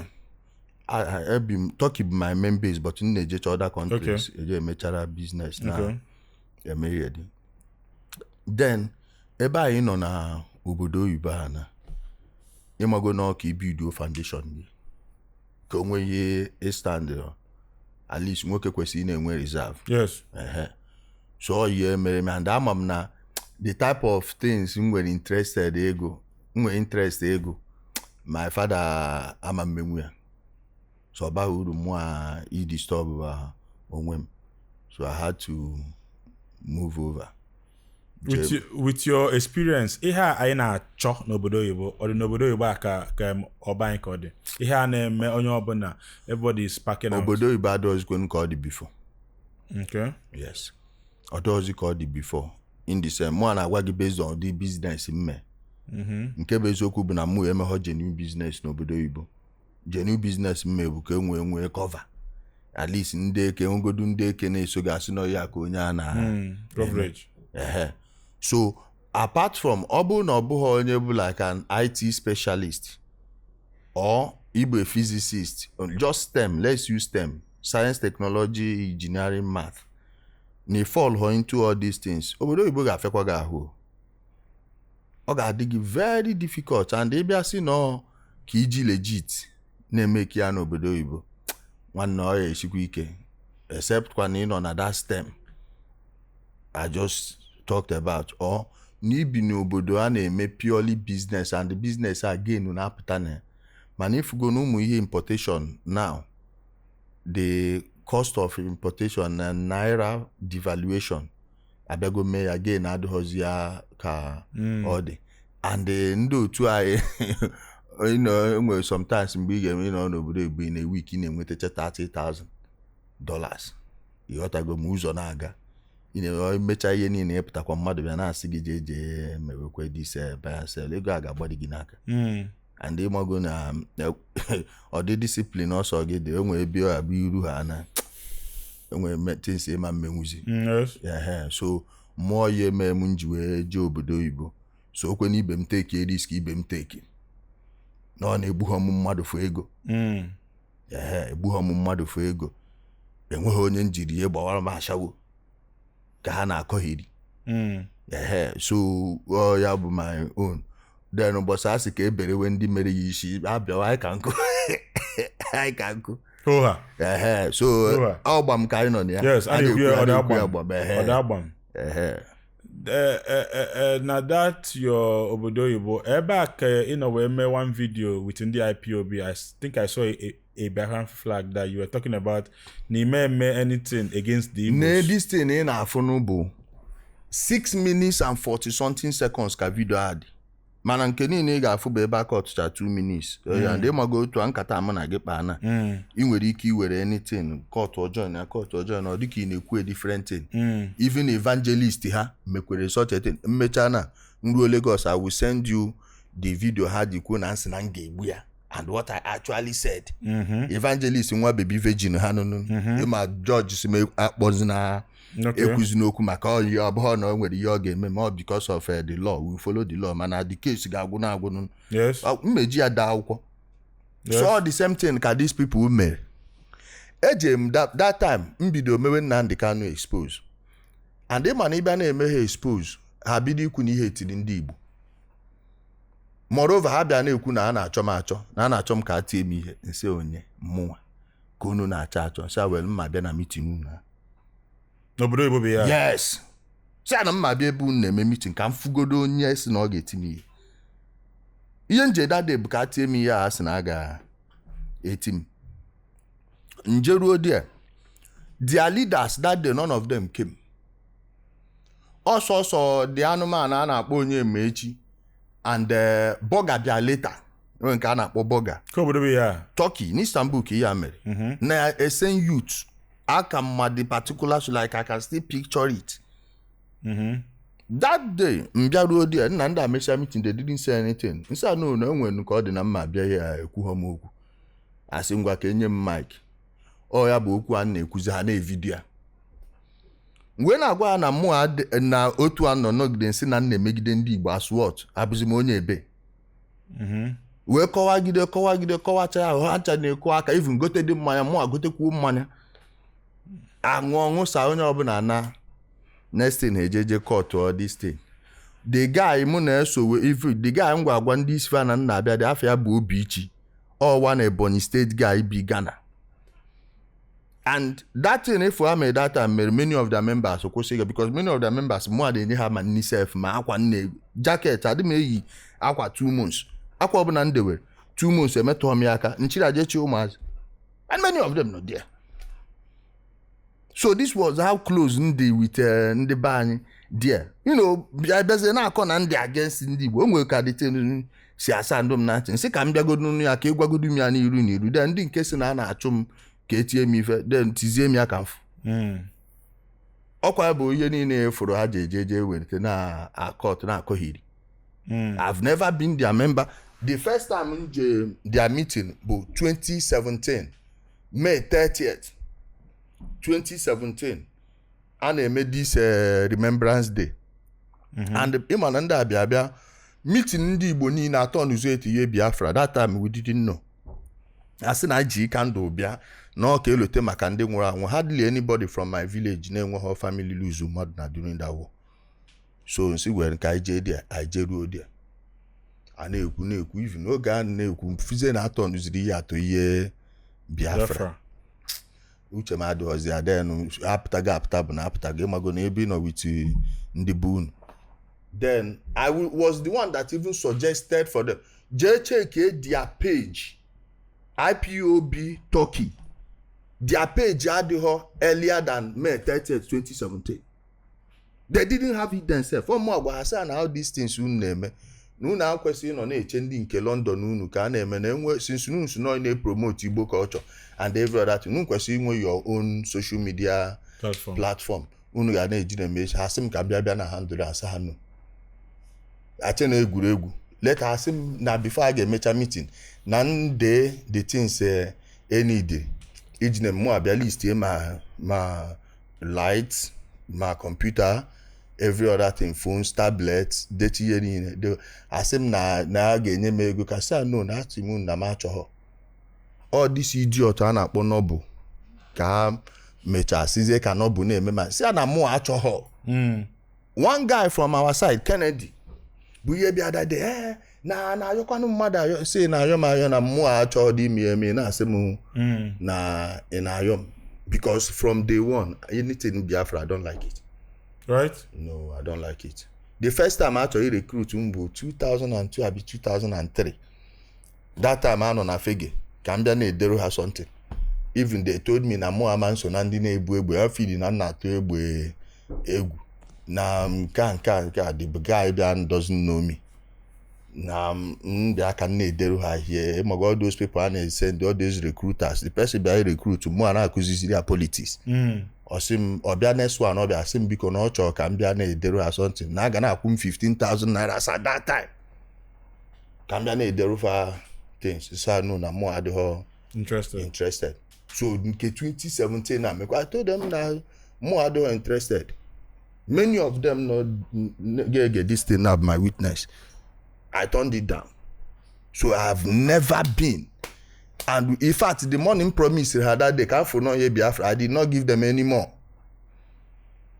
The more I have an organization, I said, na may na where they have to represent or money or more. But the fact I mentioned Biafra, more equals anything. Oh, to know I come in the house with Jerry. Okay, before fully I get to your Biafran story, because I know that Otego Ikubanka Biafra. And when my mother made Bangako by prison. No, na Turkey, that was when they set me up now.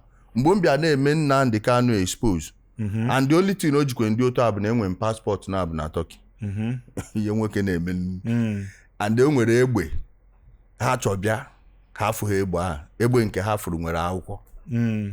Yotago because more no when I can galadima no yotago because I can't the fact that one okakoma na enwudo mu with egbe than as na mmadụ ibe mgbagbu ma agbagbu ojide nwuche egbe ka jeje ko bia ba na egbe ndị eke for that day nwere akwụkwọ eji ma akwụkwọ m gị then ndị eke ha kwụrụ ụgwọ ajegoje efuzie na ha nwa abago na problem obo ihe niile agwa ha ka ha furu.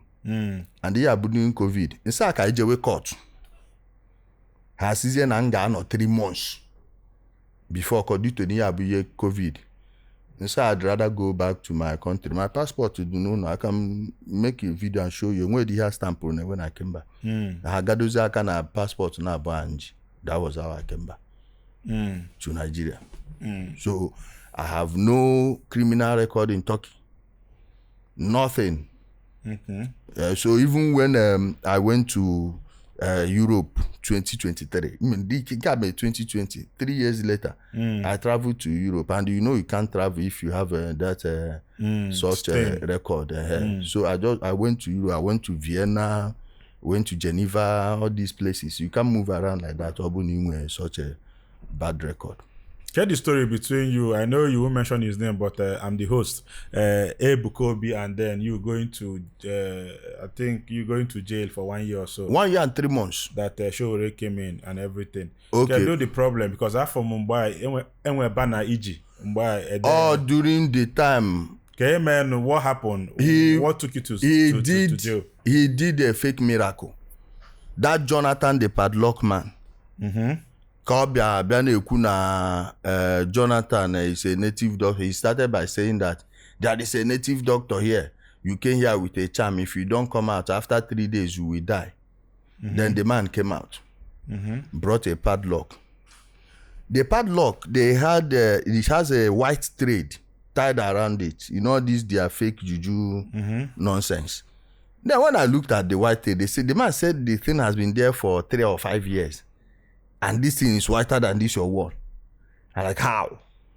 How this thread go there 3 years or be 5 years and it's not stained?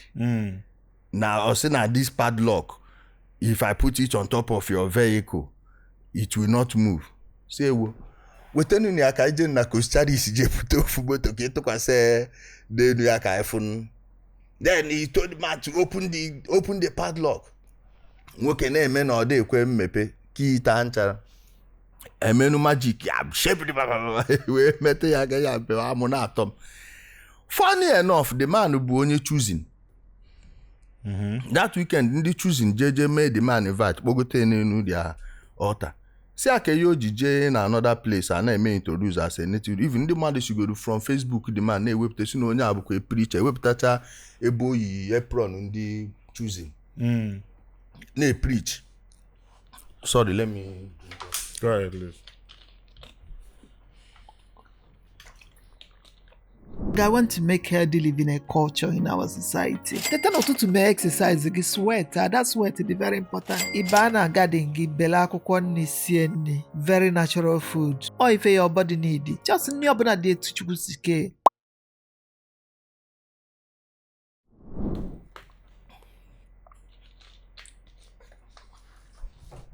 So the people started pulling out the man's photo on social media, even brought his Facebook account.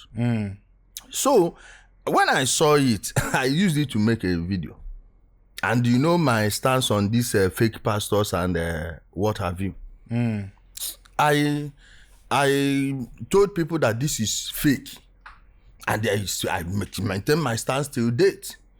Niyabu fake, it never happened. Then the choosing people invited that man to their podium in one of their programs. The guy confessed everything. Then I had to do the same video. Their members started threatening me. I said, I don't know who they threatened. That was why I made that banner. It was in Lagos. I did it in Lagos. I had to travel to Lagos and do it in Lagos, which is their headquarters.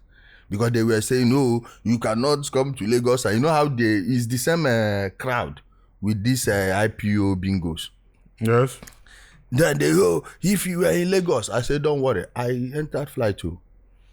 Went to Lagos. I did the video. I did the video there. Then that banner, that was how I saw it. Next thing,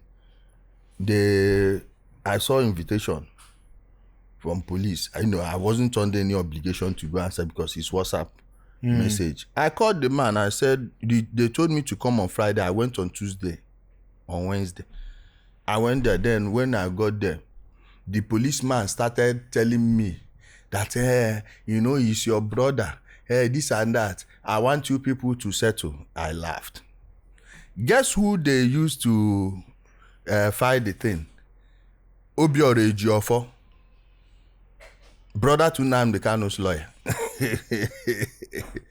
You understand? That was I knew it was the same people. Then I went with a friend of mine in the DSS. When I got there, they asked me questions. I wrote my statement, even till today, they've not given me the full statement I wrote. I was supposed to be in court on 8, but 8 happens to be Sunday. So we are going to go there. I don't want to go into that one because that's the part they judge told me not to talk about, Yeah, but I will this. talk about these ones at the low court. What happened? Somebody that said it's a cyber bullying and cyber stalking and what have you, he's supposed to go to the Federal High Court, but they went to low court. Without seeing any judge and anything, they brought remand warrants. What's low court? Is it high court or Magistrate? Magistrate court. Magistrate court. So a lower court. Yes. They brought it like play. I didn't know that they've gone and lie about me to so many people in Abuja, to the point of even telling them that I was an IPOB member. Yes. And when it happened, then they started calling me for settlement. I say it's a lie. Even till date, we are going to find out, because personally I want that trial to be televised. So I don't need to be telling you what I said or what. Let everybody see it. The trial is still going to take place. So all these other things, they went even... The matter is still on. Yes. 2 years plus, they've not even... The case has not gone to trial. What does that tell you? Agabi a miracle. He will come and do that miracle. They went and lied that I was an IPOB member. But the rest, let me not just go preempt what's going to happen and divulge certain information that I'm not supposed to. But the long and short story is that all those other pastors went and joined, including Hezekiah Onukog of the Living Christ Mission, the one they called Daddy Hezekiah. Immediately, the Chief Justice of the Federation took over the case. He ran away from the case. The case is waiting for the last adjournment. Thunder go fire and when he no come. Because I have witnesses, people he raped, the ladies, many in the UK. Hezekiah? Yes. I can give you the number of some of those ladies and they will speak with you if you want to talk. The popular that the Hezekiah. Yes. They are all in it together. Even in his own case, you know, they went and opened it in Oka here. When the case was already in Lagos, and I already filed a case at the Federal High Court, Abuja, before the date. Ejiofor went and filed the one in Lagos, the one that the judge told me not to talk about. Are you understand? Yes. Brother to Nnamdi Kanu's lawyer. Even your politicians, their hands are in it. And I'm thankful it happened that way, because so many people they lie to have realized the truth, and now they are not even worth a dime in their presence. I hope you saw the people outside. Yeah, you think their guys are not paying attention. We are going to expose every single falsehood. This is the last time they will. I said it to myself. I made this vow that this will be the last time they will try this nonsense with anybody, because they are used to using money to settle it with the people and all that. I'm willing to bet my life on what I believe in, and they can never take my life. It's not theirs. I will definitely disgrace all of them. When by the time it's done, people will know that there is nothing like miracle anywhere. We will all be existing in reality. There is nothing like a miracle. Never. Onwe defense sick. You now, as a human, miracle can happen to you. In the sense, the human body, we've not quite understood it. I have had some, what you would call miraculous healing. But I know it's not because one man of God prayed or everything. It's my body. I have a spirit, I have a soul. Your body has the capacity to heal itself if you are, in the right frame of mind. And spirituality is not, it doesn't move like in the physical things. So that does not, you now, miracle happens to a Christian. It happens to a Muslim. It happens to people that don't even know Christ. So you won't say because the human body and how it functions. So, and some of them say what they call miracle is just a placebo. Placebo effect. Finish. You can actually make a lame person stand up But that's placebo. When it wears out, you see the person will go back to their condition. Then the pastor will say, oh, the miracle, the enemy fired an arrow in your life. That's why he came back. It's a bloody lie. Nobody is firing any arrow in your life. It's placebo effect. So when he comes back, and they use it to eat money from people, that you have to sow a very dangerous seed so the enemy does not come back. So when the thing comes back again, the placebo effect wears off. They will say, oh, you see, our pastor said it. Are you understanding? So this is my goal for doing all these things. See, I have no problem personally, per se, with the evangelist. What I have problem is the lies they are selling, the ignorance they are perpetrating, making people live in a fictional world. And that thing will now create fear in you. You'll be afraid of your neighbor, afraid of your brother. No society can function without cohesion. And how do you have cohesion when you don't even trust the next person? So this is what we are trying to stop. If he had apologized then, I would have left the case. But coming to tell me that you show me that you and your politicians know people, well, let's see where your knowledge of people will get you to. What are they going to do? A judge will look at that nonsense and jail me for this?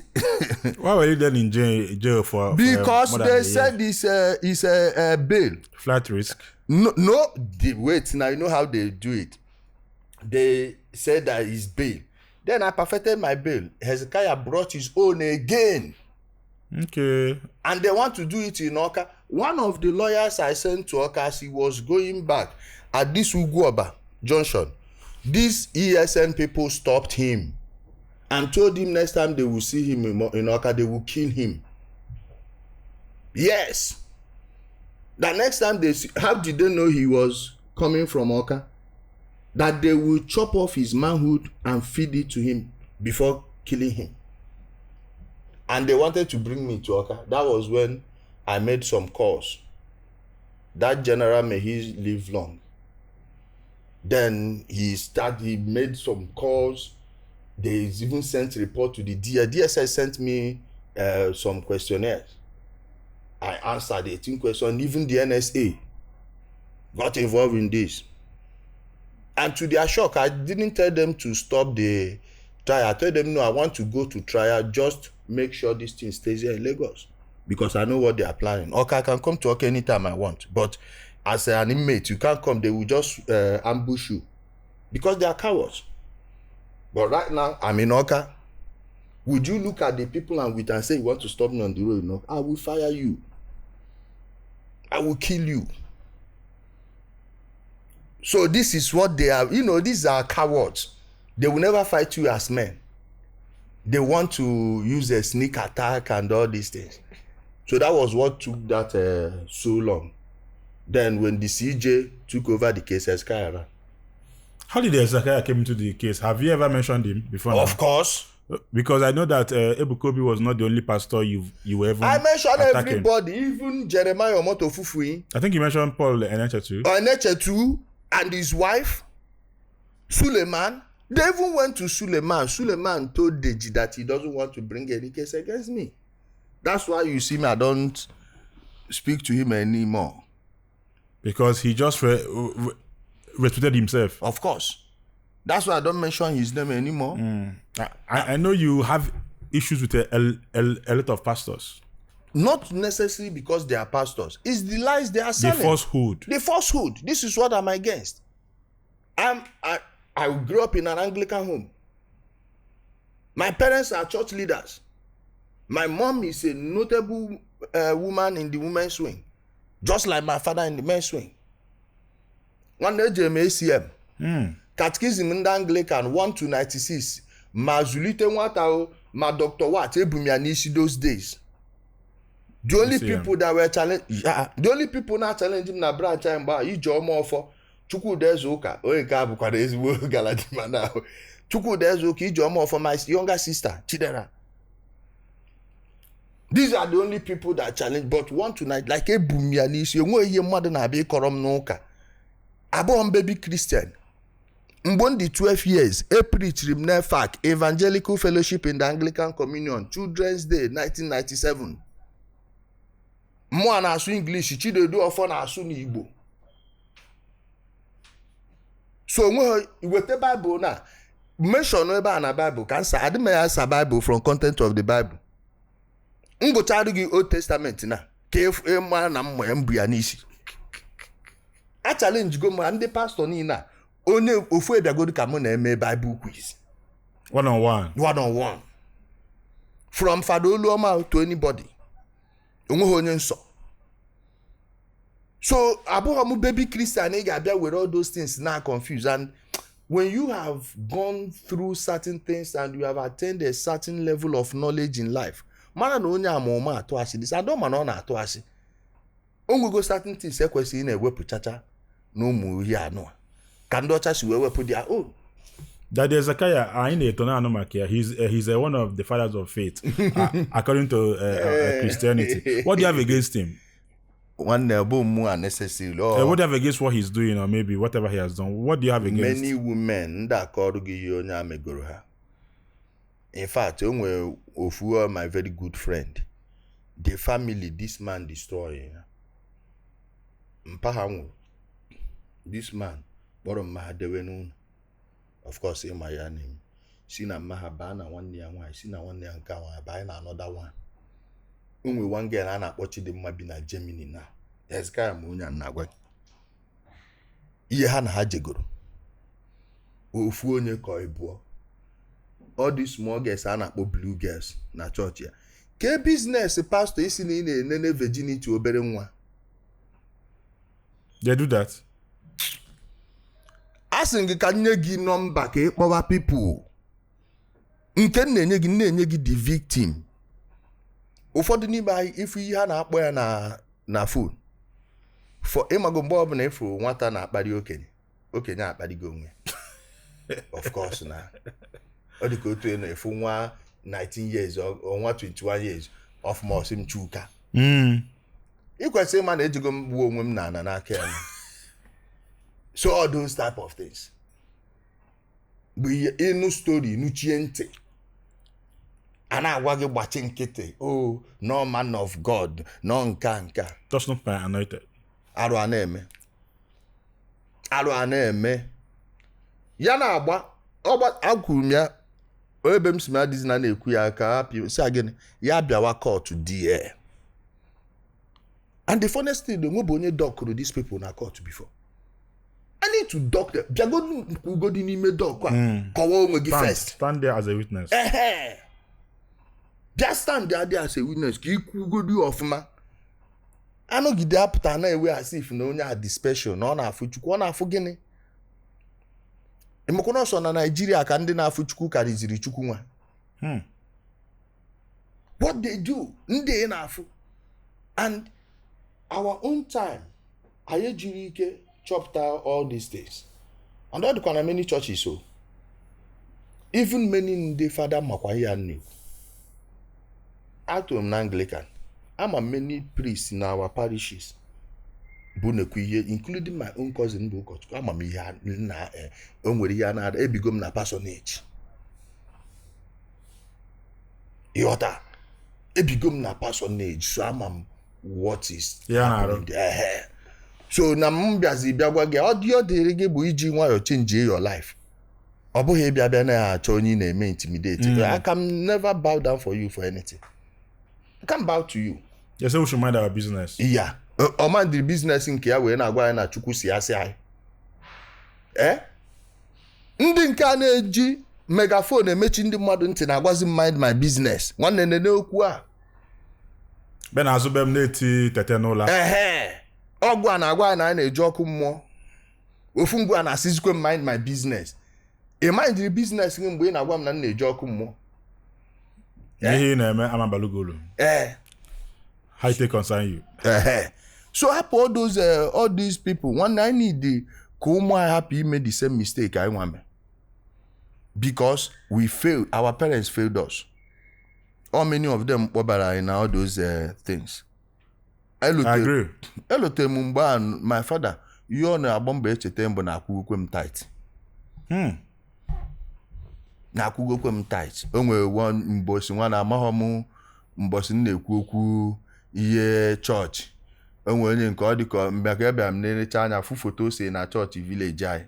Ọ sị na njikwe azụ ngwongwo mgbe nwa. Isi ego ngwongwo a ka m ji enye unu ego niile a na-enye unu ngwa n'unu gụọ enye m ya. Ka hapụgodu ndị nke enye na onyinye.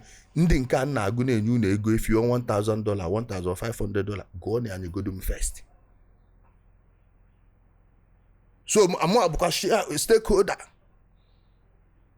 Abụ m stakeholder there. Unu nye ha ana m ya na unu nọrọ onwe unu nọrọ onwe m. Apụta a na-ezo n'ọnda. Nene people like Bishop Geoffrey Ona. Mmadụ one ka ịfụta na akparị the man. Fada Oluoma mmadụ one ka ịma enwere ofu onye isi dị mma efuru na akparị Fada Oluoma. Because these people, while you don't agree with their faith, you don't have any reason to attack them. If they genuinely believe what they are preaching, and ihe ha na-akọ adịghị eme ka eji hot onye ọzọ, eji ye fool anybody. And inenekwa anya ụka niile ha nọ n'okpuru adịghị eji anya afọ. Amadubie Fada Bishop ọ na-amegide wee bụ bishop. Because ndị ụka mma kịta, they will not let such a person able to speak himself. They will not. Otu onye a si wee ruo ebe aka ma amahọ. Inenezie eweruzie church, mebie politics. Anything church bata na emebie ya. Abịazie na community. Chọọ onye dị qualified dị ga-abụ a leader asị na Catholic achigo ka asị ndị Anglican chia. What if no onye grace of God bụ ya bụ the best person? Onye Sabbath. Onye Sabbath. Ma onye na-ada ejekwudo kacha. Yes. Competent. So ewere ihe niile a everything na turn uzo to office. Catholic aga as if they are or Christianity ogwuzi there. Humanity. Okwu ikwuburu ebe mgbe anyị na-achọ ibido na before first na ịbụ ndị Igbo. Before any other thing. After humanity on Igbo ka ịbụ. Mana apụta ebe a na-ewere ihe niile na confuse people. Everything ebuna ya n'ụka, and ihe niile abụ ndị na-achọ ka ewere your membership of a particular group jikọva onwe fa. Not that onye amakwa no qualify for that thing. Mana because na imagine na isi na Jonathan the padlock man bụ onye choose na ọbụghị edibia. I say you are fighting Christianity. How does that compute? Ke ihe gbasa Christianity gbasa na onye isu na onye dibia na ọbụghị dibia na onye anụ abụ onye choosing. Fact a na-enene n'anya. Everything declare to ewu na ọkọ. Ka ị na-abịa isi m na ọ na-agba chọọchị mgba. Which church can you fight the church? You can't fight the church just like you can't fight any ideology. All you need to do is open their weakness. Finish. Onye Yesu ya ka Christianity da na Europe. Onwe ọkwa ndị Europe ka bụ Christian. Onwe ndị Europe ka bụ Christian. Of course ka church yeche oye na Europe na nkwe ndị ka na-eje ụka. So you can't fight an ideology. No. You need to keep saying the truth. There are loopholes. Nke na-make you sense. You see na make your sense. With time, nature will take its course. And everything will be either established or eradicated. Very simple. Ụka mgbe mbụ na bayo mmadụ one na-eje ụka. Mana na majority of ndị ba ha na-eje ụka. If they don't do well, if they don't correct themselves, ị ga-afụkwa na many people ga-esikwe dị agbapụ. So that is how nature works. Ofu onye cannot come out and say, oh, na ị chọrọ stop here, ma ị chọrọ stop because onwe his. So now, do you agree that na church more Christianity so akpuchi ya azụ na this country setback just the way Matthias Ezeaku has been preaching that na church is one of our problems? You guys know the leadership of the church. Church abụghọchakwa no problem like that. As a non-Christian, I will tell you, because ndị nwe ndị si na ha bụ ndị omenala, I can't sit down on the same chair with you. I can't even be in the same. Yes, na. So na ọbụghọ based on church. Na ndị mmadụ na-eji church akọva onwe ha. So it is a kind of mindless. like it's only a scrambled mind will tell you no church bụ problem. anyị nwere chọọchị abụghị problem na ọka ndị ihe eji chọọchị eme bụ ya bụ problem na be anyị because some people ka m gwakwa gị ọ bụrụ na ọ bụghị some churches ụfọdụ ndị ka ga na-egbu ejima ruo taa odo na ndị be anyị egbu ọkwa ejima apụkọ ihe niile a na-akọ medislesọ a na-ekwu okwu ọkwa na side Akwa Ibom na Cross River ka ọ nọ ọbịa ọkwa na enwekwa onye mụ ebe a na-atụ ndị ejima ada those times abịa gwa anyị na aka ejeje bọọ ya ọ dịghọ. But onwe some cultures bụ no Christianity bụ ihe brush just like Islam. Onwe so many people na north ihe ndị be ju eme Islam embrace bụ na ha fụrụ ya as a liberation for them. Ịmakwa the cultures ndị mmadụ nwesi na this part of Africa before those things came, both Islam and Christianity. Mana in the ihe church bụ a religion is like a tool. Onwe ndị ji ya build their society, when ndị jikwa ya destroy their society. Because they brought schools and then hospitals. Not necessarily church brought schools, because that time we were under colonial rule. And all those colonial masters, Buhana Chenumba, church be like a part of the culture they created here, not necessarily no church with the school. Or the church, this church missionary society, CMS, so on the mother send them here. They were under the foreign ministry. The king's foreign ministry. So you do to our demba, not necessarily not church or school. No, church was just a part of what they brought in. All colonial masters were.